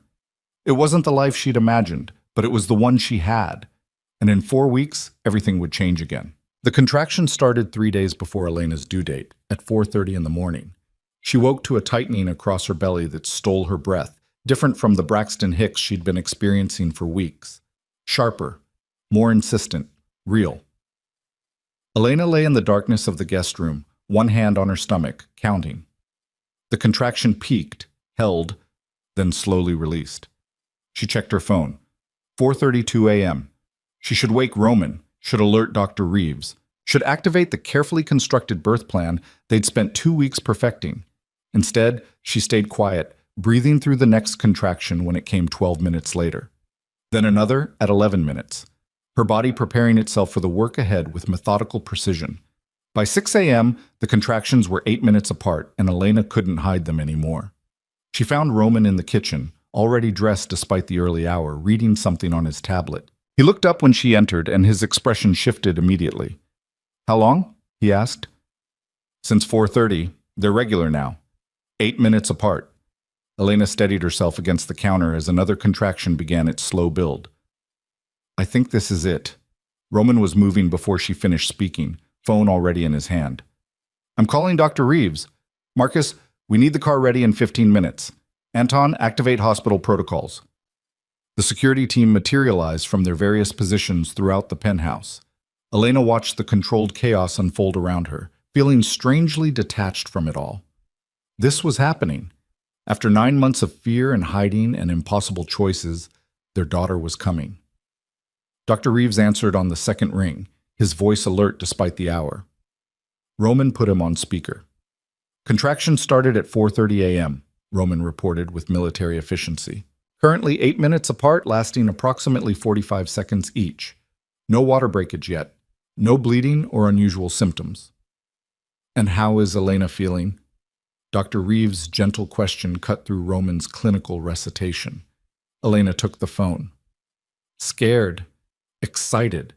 Like my body knows what it's doing even if I don't." "That's perfectly normal. At 8 minutes apart, you have some time still. I'd like you to come to the hospital now, though, given the security situation. We'll get you settled in your suite and monitor progression." Dr. Reeves paused. "Elena, you're going to do beautifully. I'll meet you there in 30 minutes. The drive to Mercy Grace Hospital passed in a blur of city streets still dark with pre-dawn shadows. Elena sat in the back of the SUV with Roman, breathing through contractions that were already intensifying. 7 minutes apart now. Then 6. "Too fast," Roman muttered, hand tight around hers. "It's progressing too fast." "First babies usually take a while," Elena said, though her own anxiety was building. Everything she'd read said first labors were long, grueling marathons. This felt more like a sprint. Mercy Grace rose before them, a modern building of glass and steel that looked more like a luxury hotel than a hospital.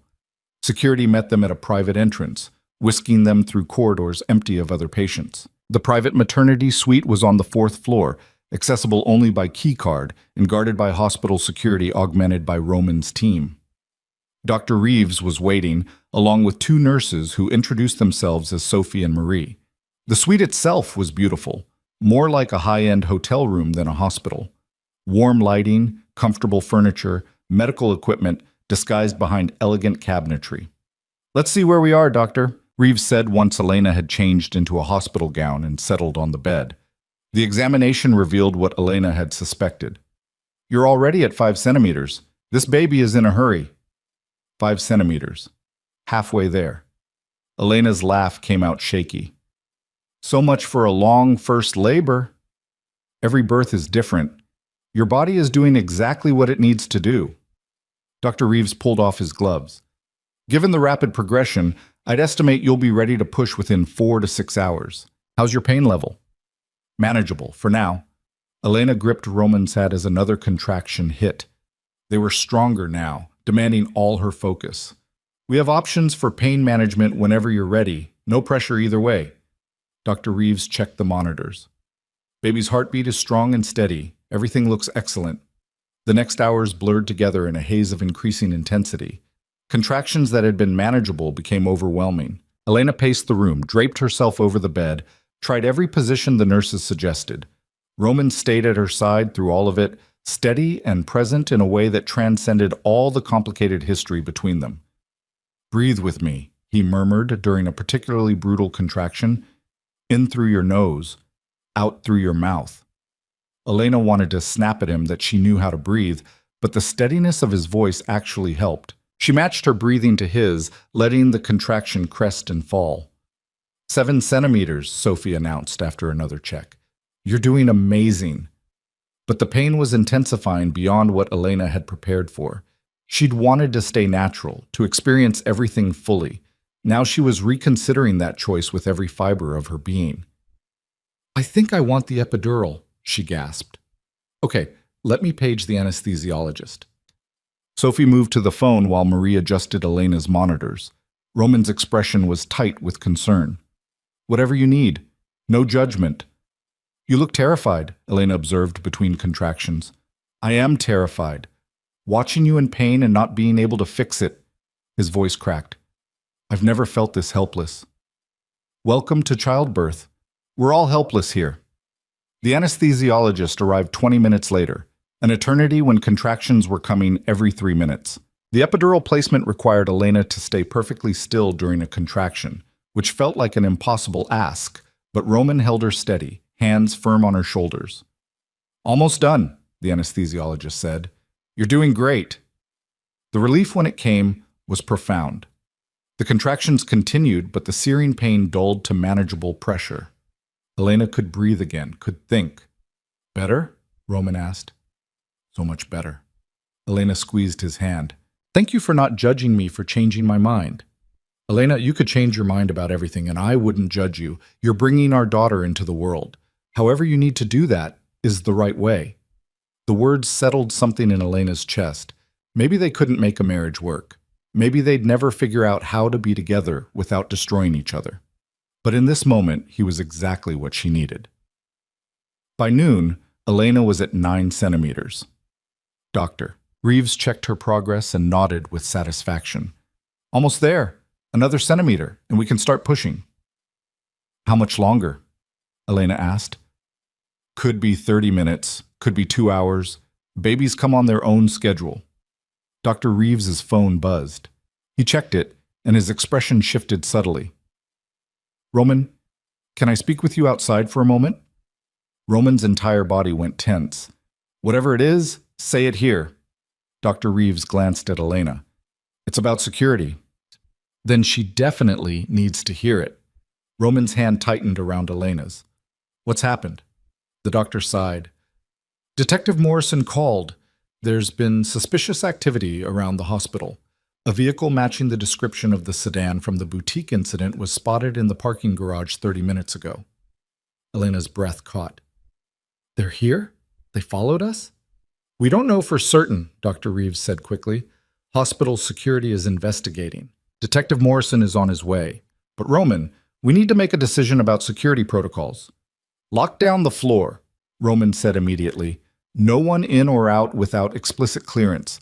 Double the guard at the elevator and stairwell access. And I want—" "Roman," Elena's voice cut through his tactical planning. "I'm about to have a baby. I can't think about this right now. I need you to handle it so I can focus on bringing our daughter into the world safely." Their eyes met. Elena saw the war playing out behind Roman's controlled expression. His need to protect versus her need for him to be present. "I'll handle it," he said finally. "Marcus, Anton, come with me. Sophie, Marie, you stay with Elena. Do not open that door for anyone except Dr. Reeves or me. Understood?" The nurses nodded. Roman kissed Elena's forehead quickly, then was gone, taking his security team with him. Sophie moved to Elena's side. "How are you doing with all this?" "I'm trying not to think about the fact that dangerous people might be in this building while I'm about to give birth." Elena closed her eyes, feeling tears leak from the corners. "This isn't how it's supposed to be." "I know, honey." Sophie's hand was gentle on her arm. "But you're safe here. Mr. Vale won't let anything happen to you." Elena wanted to believe that, wanted to trust that Roman's control extended far enough to keep them protected even now. But she kept thinking about those other women, the ones who'd been taken despite precautions, despite powerful men trying to keep them safe. 20 minutes later, Dr. Reeves returned. Security sweep came up empty. The vehicle was gone by the time they reached the garage. Could have been coincidence, wrong make and model, or it could have been them testing our response time. Which means they know exactly where we are and how we react. Elena's stomach churned with fear that had nothing to do with labor. Which means we're prepared, Dr. Reeves corrected gently. Let me check your progress. 10 centimeters. Fully dilated. Time to push. Roman returned just as Dr. Reeves was explaining the process. His expression was grim but controlled. Status? Elena asked. Building is secure. Every access point monitored. Detective Morrison is coordinating with hospital security and my team. No one gets to this floor without going through multiple checkpoints. Roman moved to her side, taking her hand. You can focus on our daughter now. I've got everything else. Elena wanted to argue, wanted to point out that he couldn't control everything, couldn't guarantee safety, couldn't protect them from every possible threat. But another contraction hit, different now, heavier, carrying an overwhelming urge to push. Okay, Dr. Reeves said, positioning himself. Elena, with the next contraction, I want you to push. Give me 10 seconds of steady pressure. Sophie and Marie will count for you. The next hour was the hardest physical work Elena had ever done. Push, breathe, push again. Her entire world narrowed to the effort of bringing her daughter into the world. Roman stayed at her shoulder, offering ice chips and encouragement and his hand to crush when the pain overwhelmed even the epidural's numbing effect. I can see her head, Doctor, Reeves announced. You're so close, Elena. One more big push. Elena bore down with everything she had left, felt the burning stretch, the impossible pressure, and then relief, release, and a sound that made her heart stop and restart, her daughter's first cry. It's a girl, Dr. Reeves said unnecessarily, lifting a tiny, perfect, furious creature into the light. Born at 1:18 p.m., Elena, she's beautiful. They placed her on Elena's chest, warm, wet, screaming with impressive lung capacity. Elena's hands came up automatically, cradling the impossibly small body, feeling the rapid flutter of her daughter's heartbeat against her palm. Oh, Elena breathed. Oh, hello. The baby quieted at her voice, dark eyes blinking up at her with unfocused awareness. She was perfect. 10 tiny fingers, 10 tiny toes, a shock of dark hair plastered to her small skull. Elena looked up at Roman and found him frozen, staring at their daughter with an expression she'd never seen before. Complete devastation. Absolute wonder. Fear and love so intertwined, they'd become the same thing. Do you want to hold her? Elena asked softly. Roman's throat worked. I might drop her. You won't. Elena shifted carefully, offering their daughter up. She needs to meet her father. Roman's hand shook as he accepted the tiny bundle. He held her like she was made of glass and explosives, terrified and reverent. The baby made a small sound, not quite a cry, more like a question. And Roman Vale, feared crime boss, ruthless businessman, man who'd built an empire on cold calculation and strategic violence, broke completely. Tears ran down his face unchecked. His shoulders shook. He bent over their daughter, pressing his forehead to hers with infinite gentleness, and sobbed. I've got you, he whispered to the baby. I've got you. Nothing will ever hurt you. I swear it. I swear it. Elena's own tears came freely now. She'd known Roman loved their daughter in theory, but watching him shatter at actually meeting her, seeing every defense crumble in the face of 8 pounds of helpless humanity, was something else entirely. This was who Roman could be when he let himself be vulnerable. When he loved something more than he loved control. Doctor. Reeves and the nurses worked quietly around them, delivering the placenta, cleaning Elena up, performing all the necessary medical procedures while the new family existed in their own bubble. Finally, Sophie approached. We need to take her for measurements and the standard newborn checks. Just for a few minutes, then she's all yours. Roman looked like she'd asked him to cut off his own arm. She stays where I can see her. Of course, we'll do everything right here in the room. Sophie's voice was patient, understanding. I just need to borrow her for about 5 minutes. Reluctantly, Roman handed their daughter back. He moved immediately to Elena's side, threading his fingers through hers. 7 pounds, 6 ounces, Marie announced. 20 inches long, perfect APGAR scores. She's absolutely healthy. They measured and weighed, checked reflexes and counted fingers and toes, all while the baby protested the indignity of being handled by strangers. Then Sophie wrapped her in a soft blanket and placed her back in Elena's arms. "Have we decided on a name?" Dr. Reeves asked. Elena looked at Roman. They'd discussed names briefly, but never settled on anything definite. Too many conversations that required talking about the future, about shared decisions, about being parents together. "Sophia," Roman said quietly, "if you agree." Sophia Vale. Elena tested the name, looking down at their daughter. Sophia. It meant wisdom, strength. She'd need both to navigate the complicated world she'd been born into. "Sophia Hart Vale," Elena said. "Both our names, both our families." Roman's expression flickered with something Elena couldn't quite read. "Both our names," he agreed. For the next hour, they existed in a bubble of new parent exhaustion and wonder. Sophia nursed for the first time, awkward and uncertain, but ultimately successful. Elena had never felt anything like the fierce protectiveness that flooded her as her daughter fed, small hands kneading against her chest. Roman watched with that same devastated expression, like every small thing Sophia did rewrote something fundamental in his soul. "I thought I understood," he said quietly, "before she was born. I thought I understood what it would feel like to love her, but I didn't. I had no idea." "No one does," Elena said, "until it happens. How do people survive this fear that something might happen to her?" Roman's hand traced Sophia's tiny fingers where they curled against Elena's skin. "How do they function knowing the world is full of dangers they can't control?"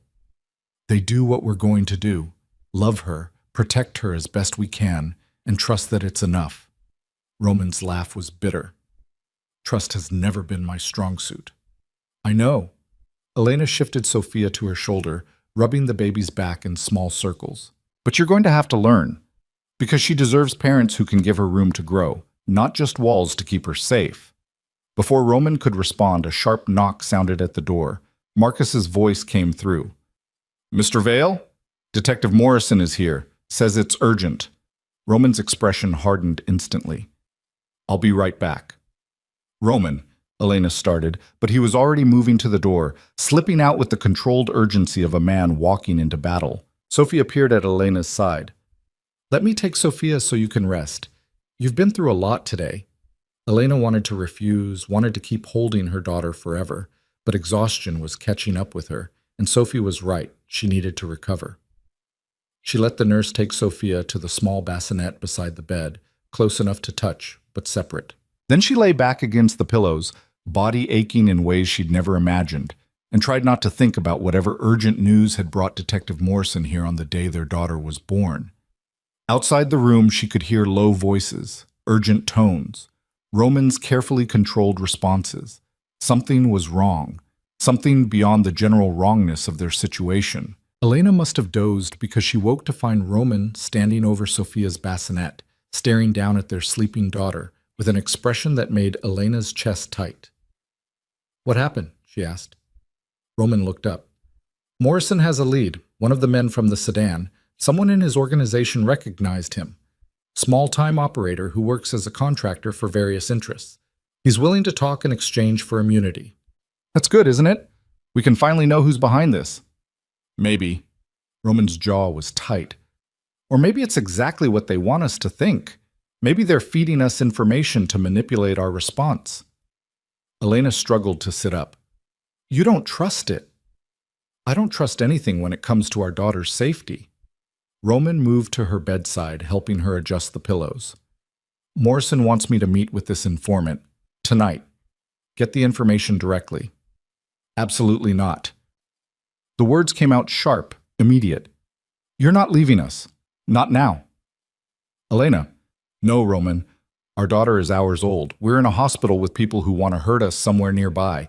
You're not walking out that door to chase information that might be a trap." Elena's hand found his, gripping tight. "You promised to protect us. You can't do that if you're not here." Roman's expression was torn. If this informant has real information, if he can tell us who's funding this operation, we can end it permanently. I can make sure Sophia never has to live with this threat hanging over her. Or you walk into an ambush and our daughter grows up without a father. Elena's voice broke. Is that the protection you promised? Leaving us vulnerable while you play hero? That's not what I'm... Roman stopped, jaw clenching. Morrison would provide security. Multiple agents. Controlled environment. I don't care. I need you here. Elena hated how desperate she sounded, but fear had stripped away any pretense of independence. Please, Roman, whatever information this man has can wait until morning. Don't leave us tonight. The silence stretched between them. Elena watched Roman war with himself. His need to act, to control the situation, to eliminate threats through force and strategy versus her simple request for his presence. Finally, he pulled out his phone, typing quickly. I'm telling Morrison to get what he can from the informant and brief me in the morning. I'll stay here. Relief flooded Elena so completely that fresh tears spilled over. Thank you. Roman set his phone aside and moved closer, carefully sitting on the edge of her bed. You're right. Sophia needs me here more than I need to chase leads that might go nowhere. I'm sorry I even considered it. You were trying to protect us. I was trying to control an uncontrollable situation. There's a difference. Roman's hand cupped her face, thumb brushing away her tears. I need to get better at recognizing which battles require action and which ones require presence. Elena leaned into his touch, exhausted beyond measure. We'll figure it out. Together. Together, Roman echoed, though the word seemed to cost him something. That night, Elena woke every 2 hours to feed Sophia, each time finding Roman awake and watching them both. He'd pulled a chair close to the bed, positioned so he could see both his daughter and the door, never fully relaxing into sleep. You need to rest, Elena murmured during one of the feedings. I will, when you're both home safe. Roman, you're going to burn out if you stay on high alert forever. Then I burn out. Better than missing something. Better than letting my guard down at the wrong moment. His eyes were dark, haunted. I keep thinking about those other women, how they must have felt when it happened, how their families must have felt after. I can't... His voice cracked. I can't let that be you. Be her. Elena finished feeding Sophia and carefully transferred the sleepy baby to Roman's arms. He accepted her automatically now, that initial terror of holding her giving way to a careful competence. Look at her, Elena said softly. She's here. She's healthy. She's ours. Right now, in this moment, we won. Whatever happens tomorrow or next week or next year, we have this moment. Can't that be enough? Roman stared down at Sophia, who yawned and made small snuffling sounds in her sleep. His expression was unbearably tender. It should be enough, he whispered. She should be enough to make everything else disappear. But all I can think about is how fragile she is. How many things could go wrong? How many threats I can't see coming? That's parenthood. That's what every new parent feels, even without the complications we have. Elena reached out, her fingers brushing Roman's where they cradled Sophia. But you can't protect her from everything, Roman. Nobody can. At some point, you have to accept that and just love her anyway. I don't know how to do that, except that I can't protect her from everything. Then learn. For her sake, learn to let go of perfect control and embrace good enough. Elena's eyes burned with exhaustion and emotion. Because if you try to protect her from everything, you'll end up suffocating her the same way you suffocated me. And I won't let you do that to our daughter. The words landed like stones in still water, rippling outward. Roman's expression shuddered, then cracked open again. You're right, he said finally. You're right, and I hate it, but you're right. He looked at Elena directly. Teach me. Show me how to be the father she deserves instead of the one I know how to be. Elena's breath caught. In all their time together, through marriage and divorce and forced reconciliation, Roman had never asked her to teach him anything, had never admitted he didn't already know the answer. I don't have all the answers either, she said, but we can figure it out together. If you're willing to actually share control instead of just saying you will. I'm willing to try. Roman's voice was rough. For her, I'm willing to try anything. Sophia stirred in his arms, small face scrunching up in pre-cry warning. Roman immediately began the gentle rocking motion Elena had shown him, murmuring soft words in Italian that she couldn't quite catch. The baby settled, mollified by her father's attention. And Elena, watching them in the dim hospital light with armed guards outside the door and unknown threats lurking in shadows, felt something shift. Not hope exactly, that felt too fragile for their situation, but possibility. The chance that maybe, somehow, they could figure out how to be parents together even if they couldn't be partners. It would have to be enough, because their daughter was here now, real and perfect and desperately vulnerable. And whether Elena and Roman succeeded or failed at everything else, they would both fight to their last breath to keep her safe, even if they didn't yet know how to do that without destroying each other in the process. Morning came with Detective Morrison's return, his expression grim enough that Roman met him in the hallway rather than let him into Elena's room. Through the partially open door, Elena could hear their low voices, the careful way Morrison delivered whatever news he'd brought. She held Sophia against her chest, the baby's warmth a comfort against the cold dread building in her stomach.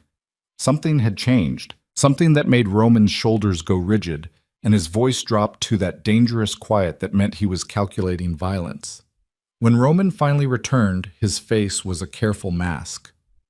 "What did Morrison say?" Elena asked. Roman moved to the window, staring out at the city awakening below. The informant gave up a name. Victor Molnar. He's been operating a leverage operation for the last 18 months, targeting families with power and resources. The pregnant women were just one aspect of it. Molnar. Elena tested the name, finding it unfamiliar. "Who is he?" "Someone I used to do business with, 5 years ago before we were married."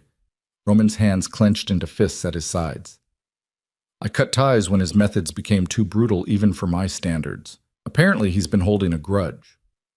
"So this was personal? Against you?" "Yes." Roman's voice went flat. "Morrison has his location, a warehouse in the industrial district. He's gathering a tactical team now to bring Molnar in." Elena's arms tightened around Sophia. "And you want to go with them?" "I want to end this myself." Roman turned to face her, and the cold rage in his eyes made her breath catch. "This man has been planning to hurt you for months, to hurt our daughter. He's the reason you've been terrified, the reason we can't have a normal life. Yes, I want to be there when they take him down. Morrison has a tactical team, trained professionals. You don't need to—" "I do need to." Roman moved closer, his intensity filling the space between them. "Elena, every instinct I have is screaming at me to hunt down the person who threatened my family and eliminate him. I've spent weeks controlling those instincts, channeling them into legal strategies and security protocols, but now we have him. Now I can actually do something." "By doing what? Going to this warehouse and beating him unconscious? Shooting him? Becoming exactly the man I was afraid you were?" Elena's voice rose despite her attempt to stay calm. Sophia stirred against her chest, sensing the tension. Roman's jaw clenched. "I'm not going to kill him. I'm going to watch Morrison arrest him and make sure he never sees daylight again." "You say that now, but what happens when you're standing in front of the man who wanted to torture me? Who planned to cause enough trauma that I'd lose our baby?" Elena's eyes burned. "You hit that man outside the boutique for just describing what they planned. What will you do to the one who orchestrated it all?" The silence that followed was answer enough. "You can't go," Elena said firmly. "Because I know you, Roman. I know what you're capable of when someone threatens what's yours.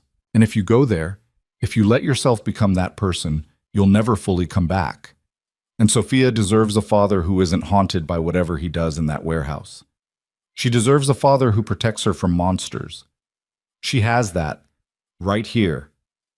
Elena shifted Sophia to one arm, reaching out to touch Roman's chest with her free hand. "You don't have to hunt down every threat personally to be her protector. You just have to be here, present, choosing us over your need for revenge." Roman covered her hand with his, pressing it harder against his heart. "And if I let Morrison handle it and something goes wrong? If Molnar escapes or makes a deal or finds some way to continue being a threat? Then we handle it together, legally, through the system, the way people who aren't criminals do." Elena's voice softened. "You promised me, Roman. You promised you'd try to be different. This is what different looks like. Trusting other people to handle justice while you stay here with your daughter."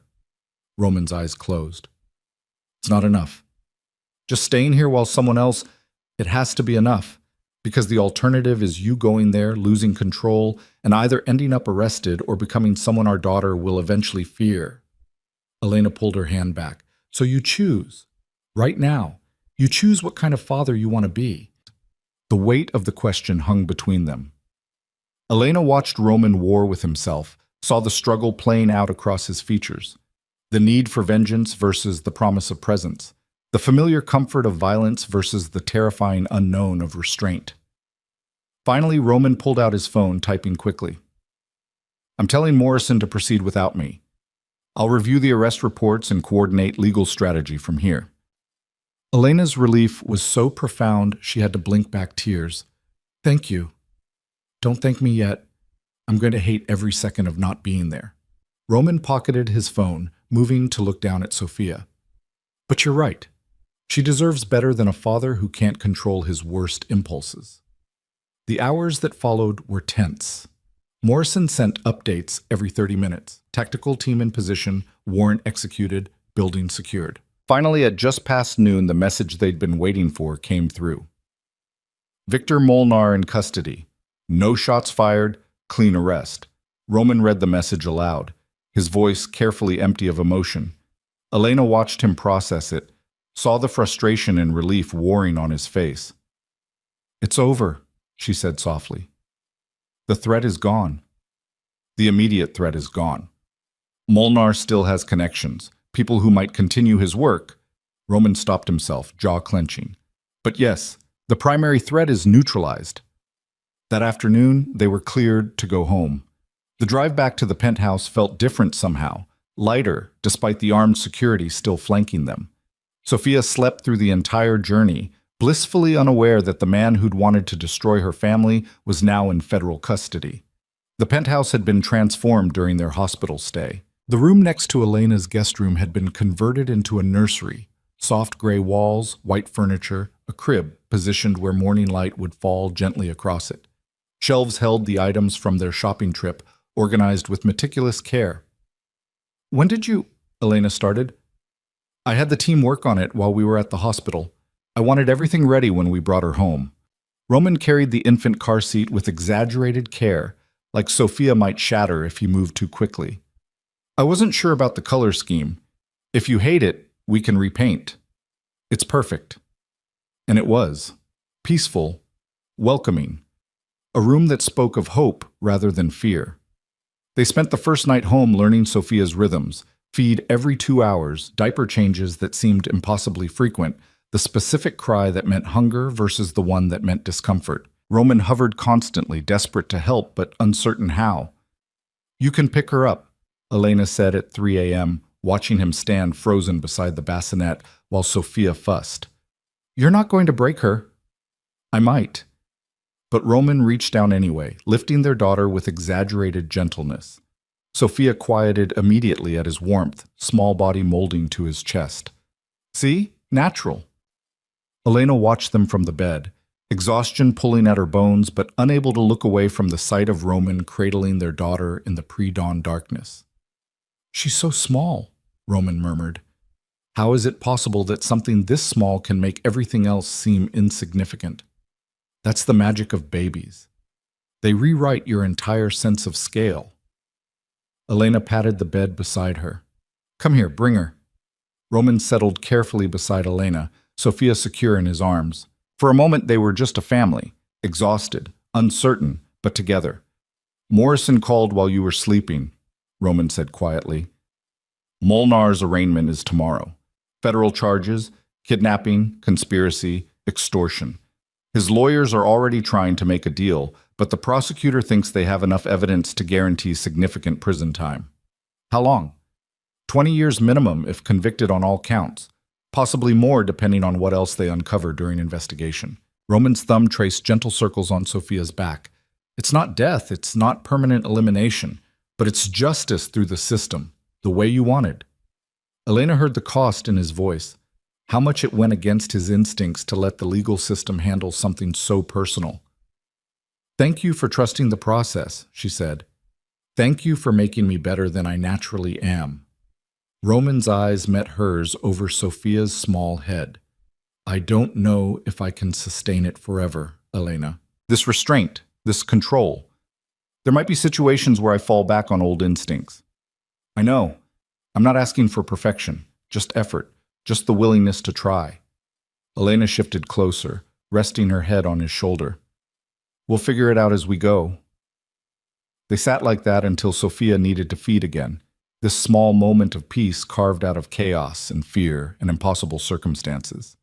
The next weeks fell into a rhythm that was both exhausting and strangely wonderful. Sophia thrived, growing visibly stronger each day. Elena healed from birth, her body slowly returning to something recognizable. And Roman learned to be a father with an intensity that would have been frightening if it weren't so clearly motivated by love.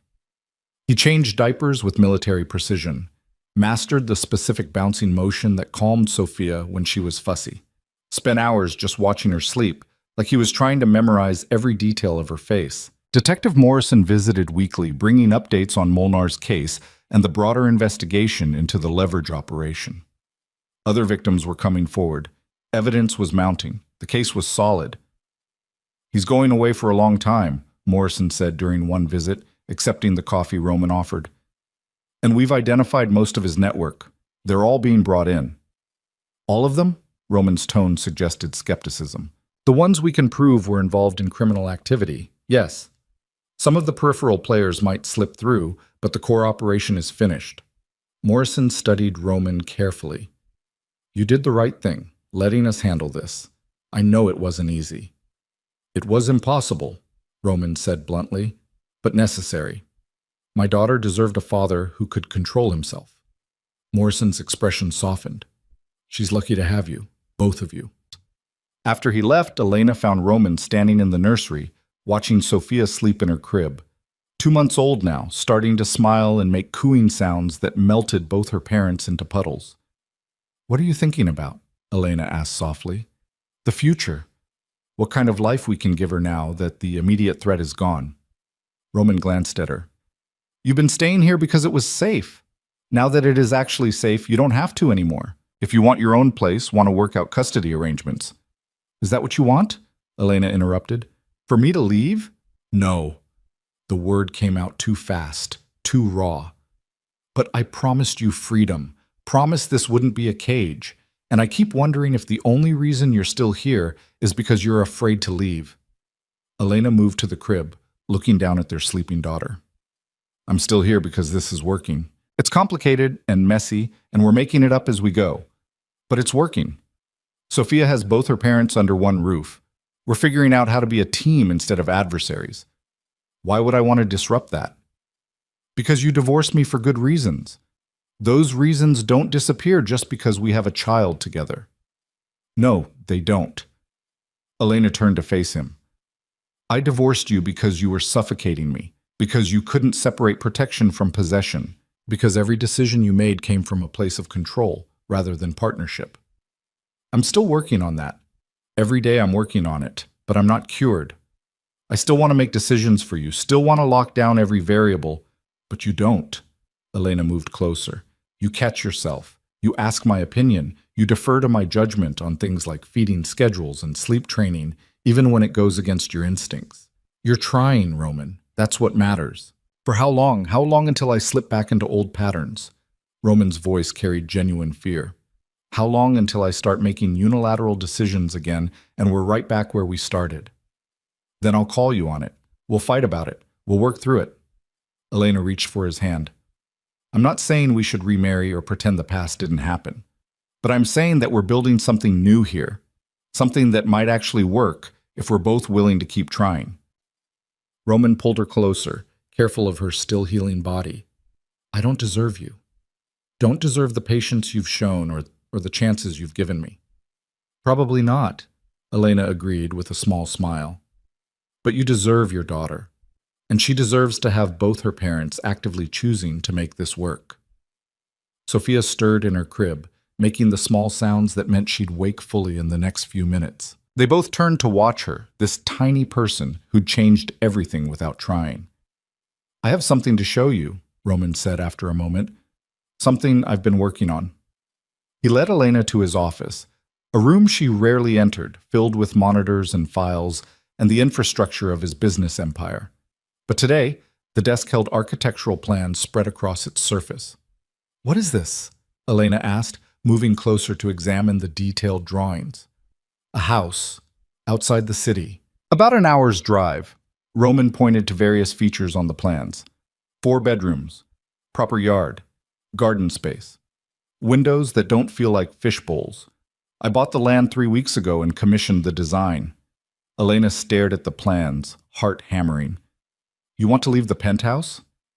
"I want to give Sophia room to grow up, space to play, air that doesn't taste like exhaust and ambition." Roman's hand traced the outline of what looked like a kitchen.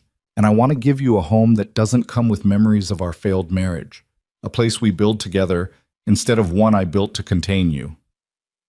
"Roman, the property is in both our names, equal ownership, equal decision-making power over the design and construction."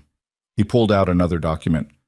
"I also had my lawyers draw up a co-parenting agreement, custody arrangements, financial responsibilities, decision-making protocols, everything laid out clearly so you never feel trapped again." Elena's throat tightened as she scanned the document. It was thorough, fair, protective of her rights while acknowledging Roman's desire to be an active father. "You did all this in 3 weeks?" "I've been thinking about it since the day she was born, about what kind of life I wanted to give you both. This seemed like the best way to honor what you wanted while keeping us together as a family." Roman's expression was vulnerable in a way she'd rarely seen. "If you hate it, we'll figure out something else. But Elena, I don't want you to stay because you feel obligated or because it's convenient. I want you to stay because this is where you choose to be." Elena set down the co-parenting agreement, turning to face him fully. "You're really willing to give me this much control? This much legal protection against your worst impulses?" "I'm willing to prove that I've changed, or at least that I'm capable of changing when properly motivated." Roman gestured to the plans. "Say yes. Let me build us a home. Let me show you that I can create something beautiful instead of just controlling what already exists." From the nursery, Sophia's cries grew louder, not distressed, just awake and ready to demand attention. Elena smiled despite the tears threatening to spill. "I need to think about it," she said. "This is a big decision. Take all the time you need. The offer stands regardless." Roman moved toward the door. "I'll get Sophia. You should rest while you can." Elena watched him go, then turned back to the architectural plans. A house with actual rooms instead of glass boxes. A yard where a little girl could play without armed guards watching from the windows. A kitchen designed for family meals rather than catered events. It was everything she'd dreamed of when she'd left Roman, except now he was offering to build it with her instead of for her.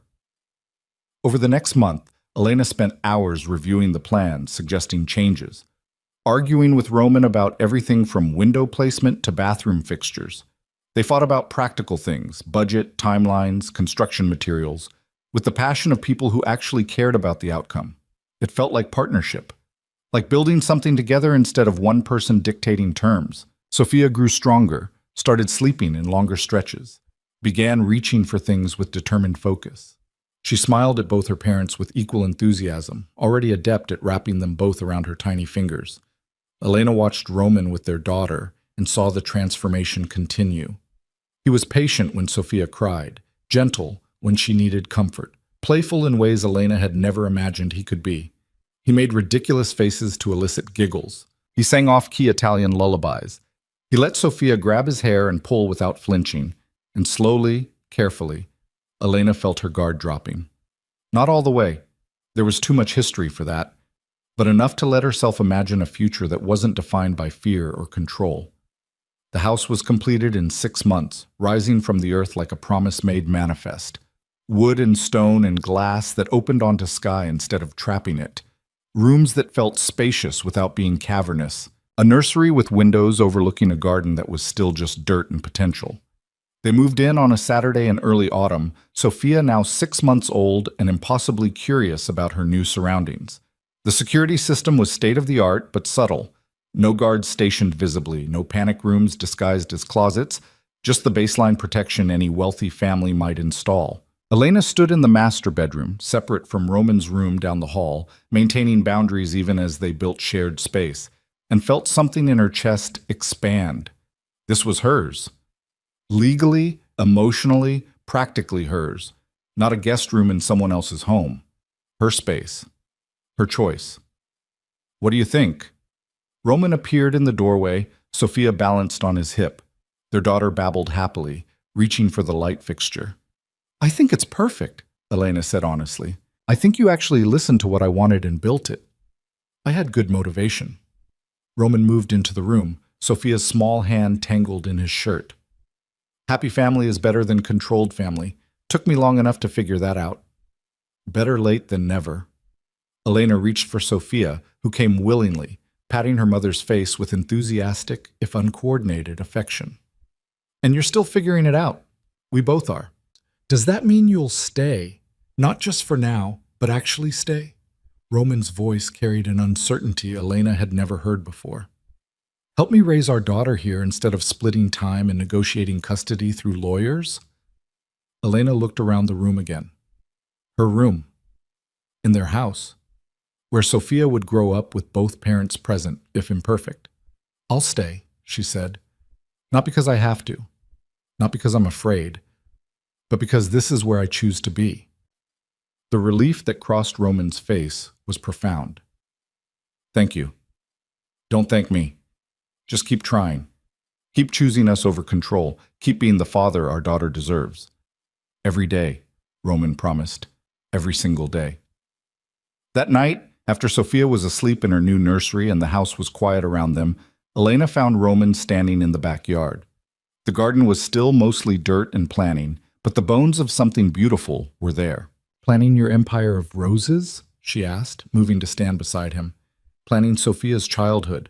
Where the swing set will go, where we'll plant the vegetables she can help tend, where she'll learn to ride a bike. Roman's smile was soft. All the normal things I never thought I'd get to experience. Normal is overrated, but this... Elena gestured to the house behind them, to the space they were building together. This is pretty good. Better than good. Roman's arm came around her shoulders, and Elena let herself lean into his warmth. This is what I should have given you from the start. Partnership instead of possession. Freedom instead of control. You're learning. That counts for something. They stood together in the cooling air, watching lights blink on in distant houses. A neighborhood full of families living their own complicated lives. Normal people with normal problems. And maybe, Elena thought, they could be that too. Not normal exactly. Roman would always carry shadows from his past, and Elena would always be wary of surrendering too much of herself. But functional. Loving. Good enough. Inside the house, Sophia began to cry. Both parents moved immediately toward the sound, racing each other to their daughter's nursery. Roman won by half a step, scooping Sophia up and beginning the bouncing motion that usually soothed her.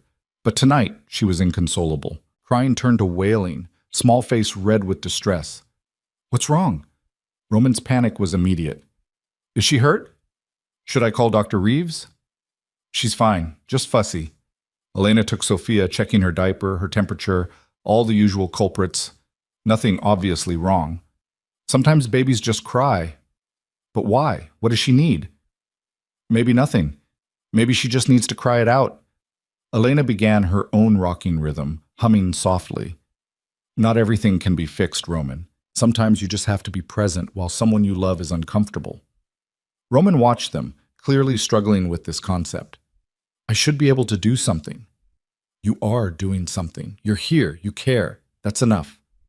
Elena met his eyes over Sophia's small head. This is what I needed you to understand, that presence matters more than solutions. That love isn't about eliminating all discomfort. It's about staying anyway. Understanding flickered across Roman's face. I'm still learning that. I know. We both are. Sophia's cries were diminishing now, turning to hiccups and tired whimpers. But we're learning together. That's what matters. They put Sophia down once she'd settled, then stood together watching her sleep in the way new parents do, cataloging every breath, every tiny movement. I love you, Roman said quietly. I don't know if I'm allowed to say that anymore. If we've moved past that kind of declaration. But I need you to know. Elena's breath caught. They hadn't talked about love since the divorce, hadn't named the complicated feeling that existed between them. More than partnership, less than romance, something entirely their own. I love you too, she said finally. Not the way I did when we got married. Not that naive, all-consuming thing that ignored all the warning signs. But something steadier. Something that acknowledges what you are and chooses you anyway. Is that enough? That steady thing? It's more than enough. Because it's real. It's chosen. It's not based on who we wish the other person was, but who we actually are. Elena turned to face him fully. We might never be a fairy tale, Roman. We might always be complicated and messy and struggling to balance autonomy with connection. But we're a family. That's its own kind of magic. Roman pulled her close, careful and reverent, like she might disappear if he held too tight. Thank you for giving me another chance. For giving us another chance. Thank you for earning it. For doing the hard work of changing instead of just promising to. Elena rested her head against his chest, hearing his heartbeat beneath her ear. And thank you for our daughter, for this house, for choosing to build something new instead of trying to reclaim what was broken. They stood like that until Sophia stirred again, ready for her late-night feeding. Elena pulled away reluctantly, moving to lift their daughter. I've got her, Roman said. You rest. I'll bring her to you when she's ready to eat. It was such a small thing, such a normal offer of help, but it represented everything that had changed between them. His willingness to support rather than control, her willingness to accept help without feeling diminished. Later, after Sophia had been fed and changed and was sleeping again, Elena found Roman still in the nursery. He'd pulled the rocking chair close to the crib, positioned so he could watch over their daughter while she slept. You don't have to guard her all night, Elena said softly. I know, but I want to, just for tonight, our first night in our new home. Roman's smile was gentle. Tomorrow, I'll be more reasonable. Tonight, let me be excessive. Elena moved to stand behind the chair, her hands settling on his shoulders. Okay, tonight you can be excessive, but tomorrow we practice balance.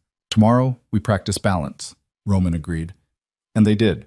Tomorrow and all the days after, they practiced the delicate art of loving each other without losing themselves, of protecting their daughter without suffocating her potential, of building a family from the broken pieces of a failed marriage and the fierce determination to do better. It wasn't perfect. They still fought about boundaries and control and the hundreds of tiny decisions that made up daily life. Roman still struggled with his need to manage every variable. Elena still struggled with trusting that the safety he offered wouldn't become a cage. But they kept trying, kept choosing each other and their daughter, kept building a life that honored both their needs instead of sacrificing one for the other.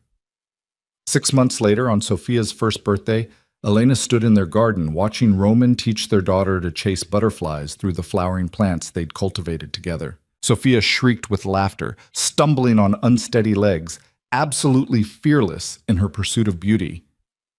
Victor Molnar was serving 25 years in federal prison. His network was dismantled. The threat that had consumed so much of their fear had been reduced to legal proceedings and cautionary tales. But the real victory, Elena thought, wasn't the elimination of external danger.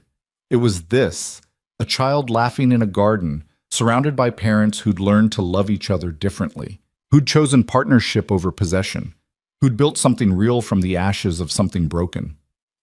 Roman caught her watching and smiled, a real smile, unguarded and genuine. He scooped Sophia up, balancing her on his shoulders despite her squeals of delight, and walked back toward Elena. What are you thinking about? He asked. How far we've come. How much has changed. Elena reached up to steady Sophia, who was trying to grab her mother's hair. How scared I was that day in the clinic, and how different everything is now. Do you regret it? Any of it? Roman's question was careful, like he was afraid of the answer. Elena considered this honestly, the fear, the complications, the impossible choices that had brought them here.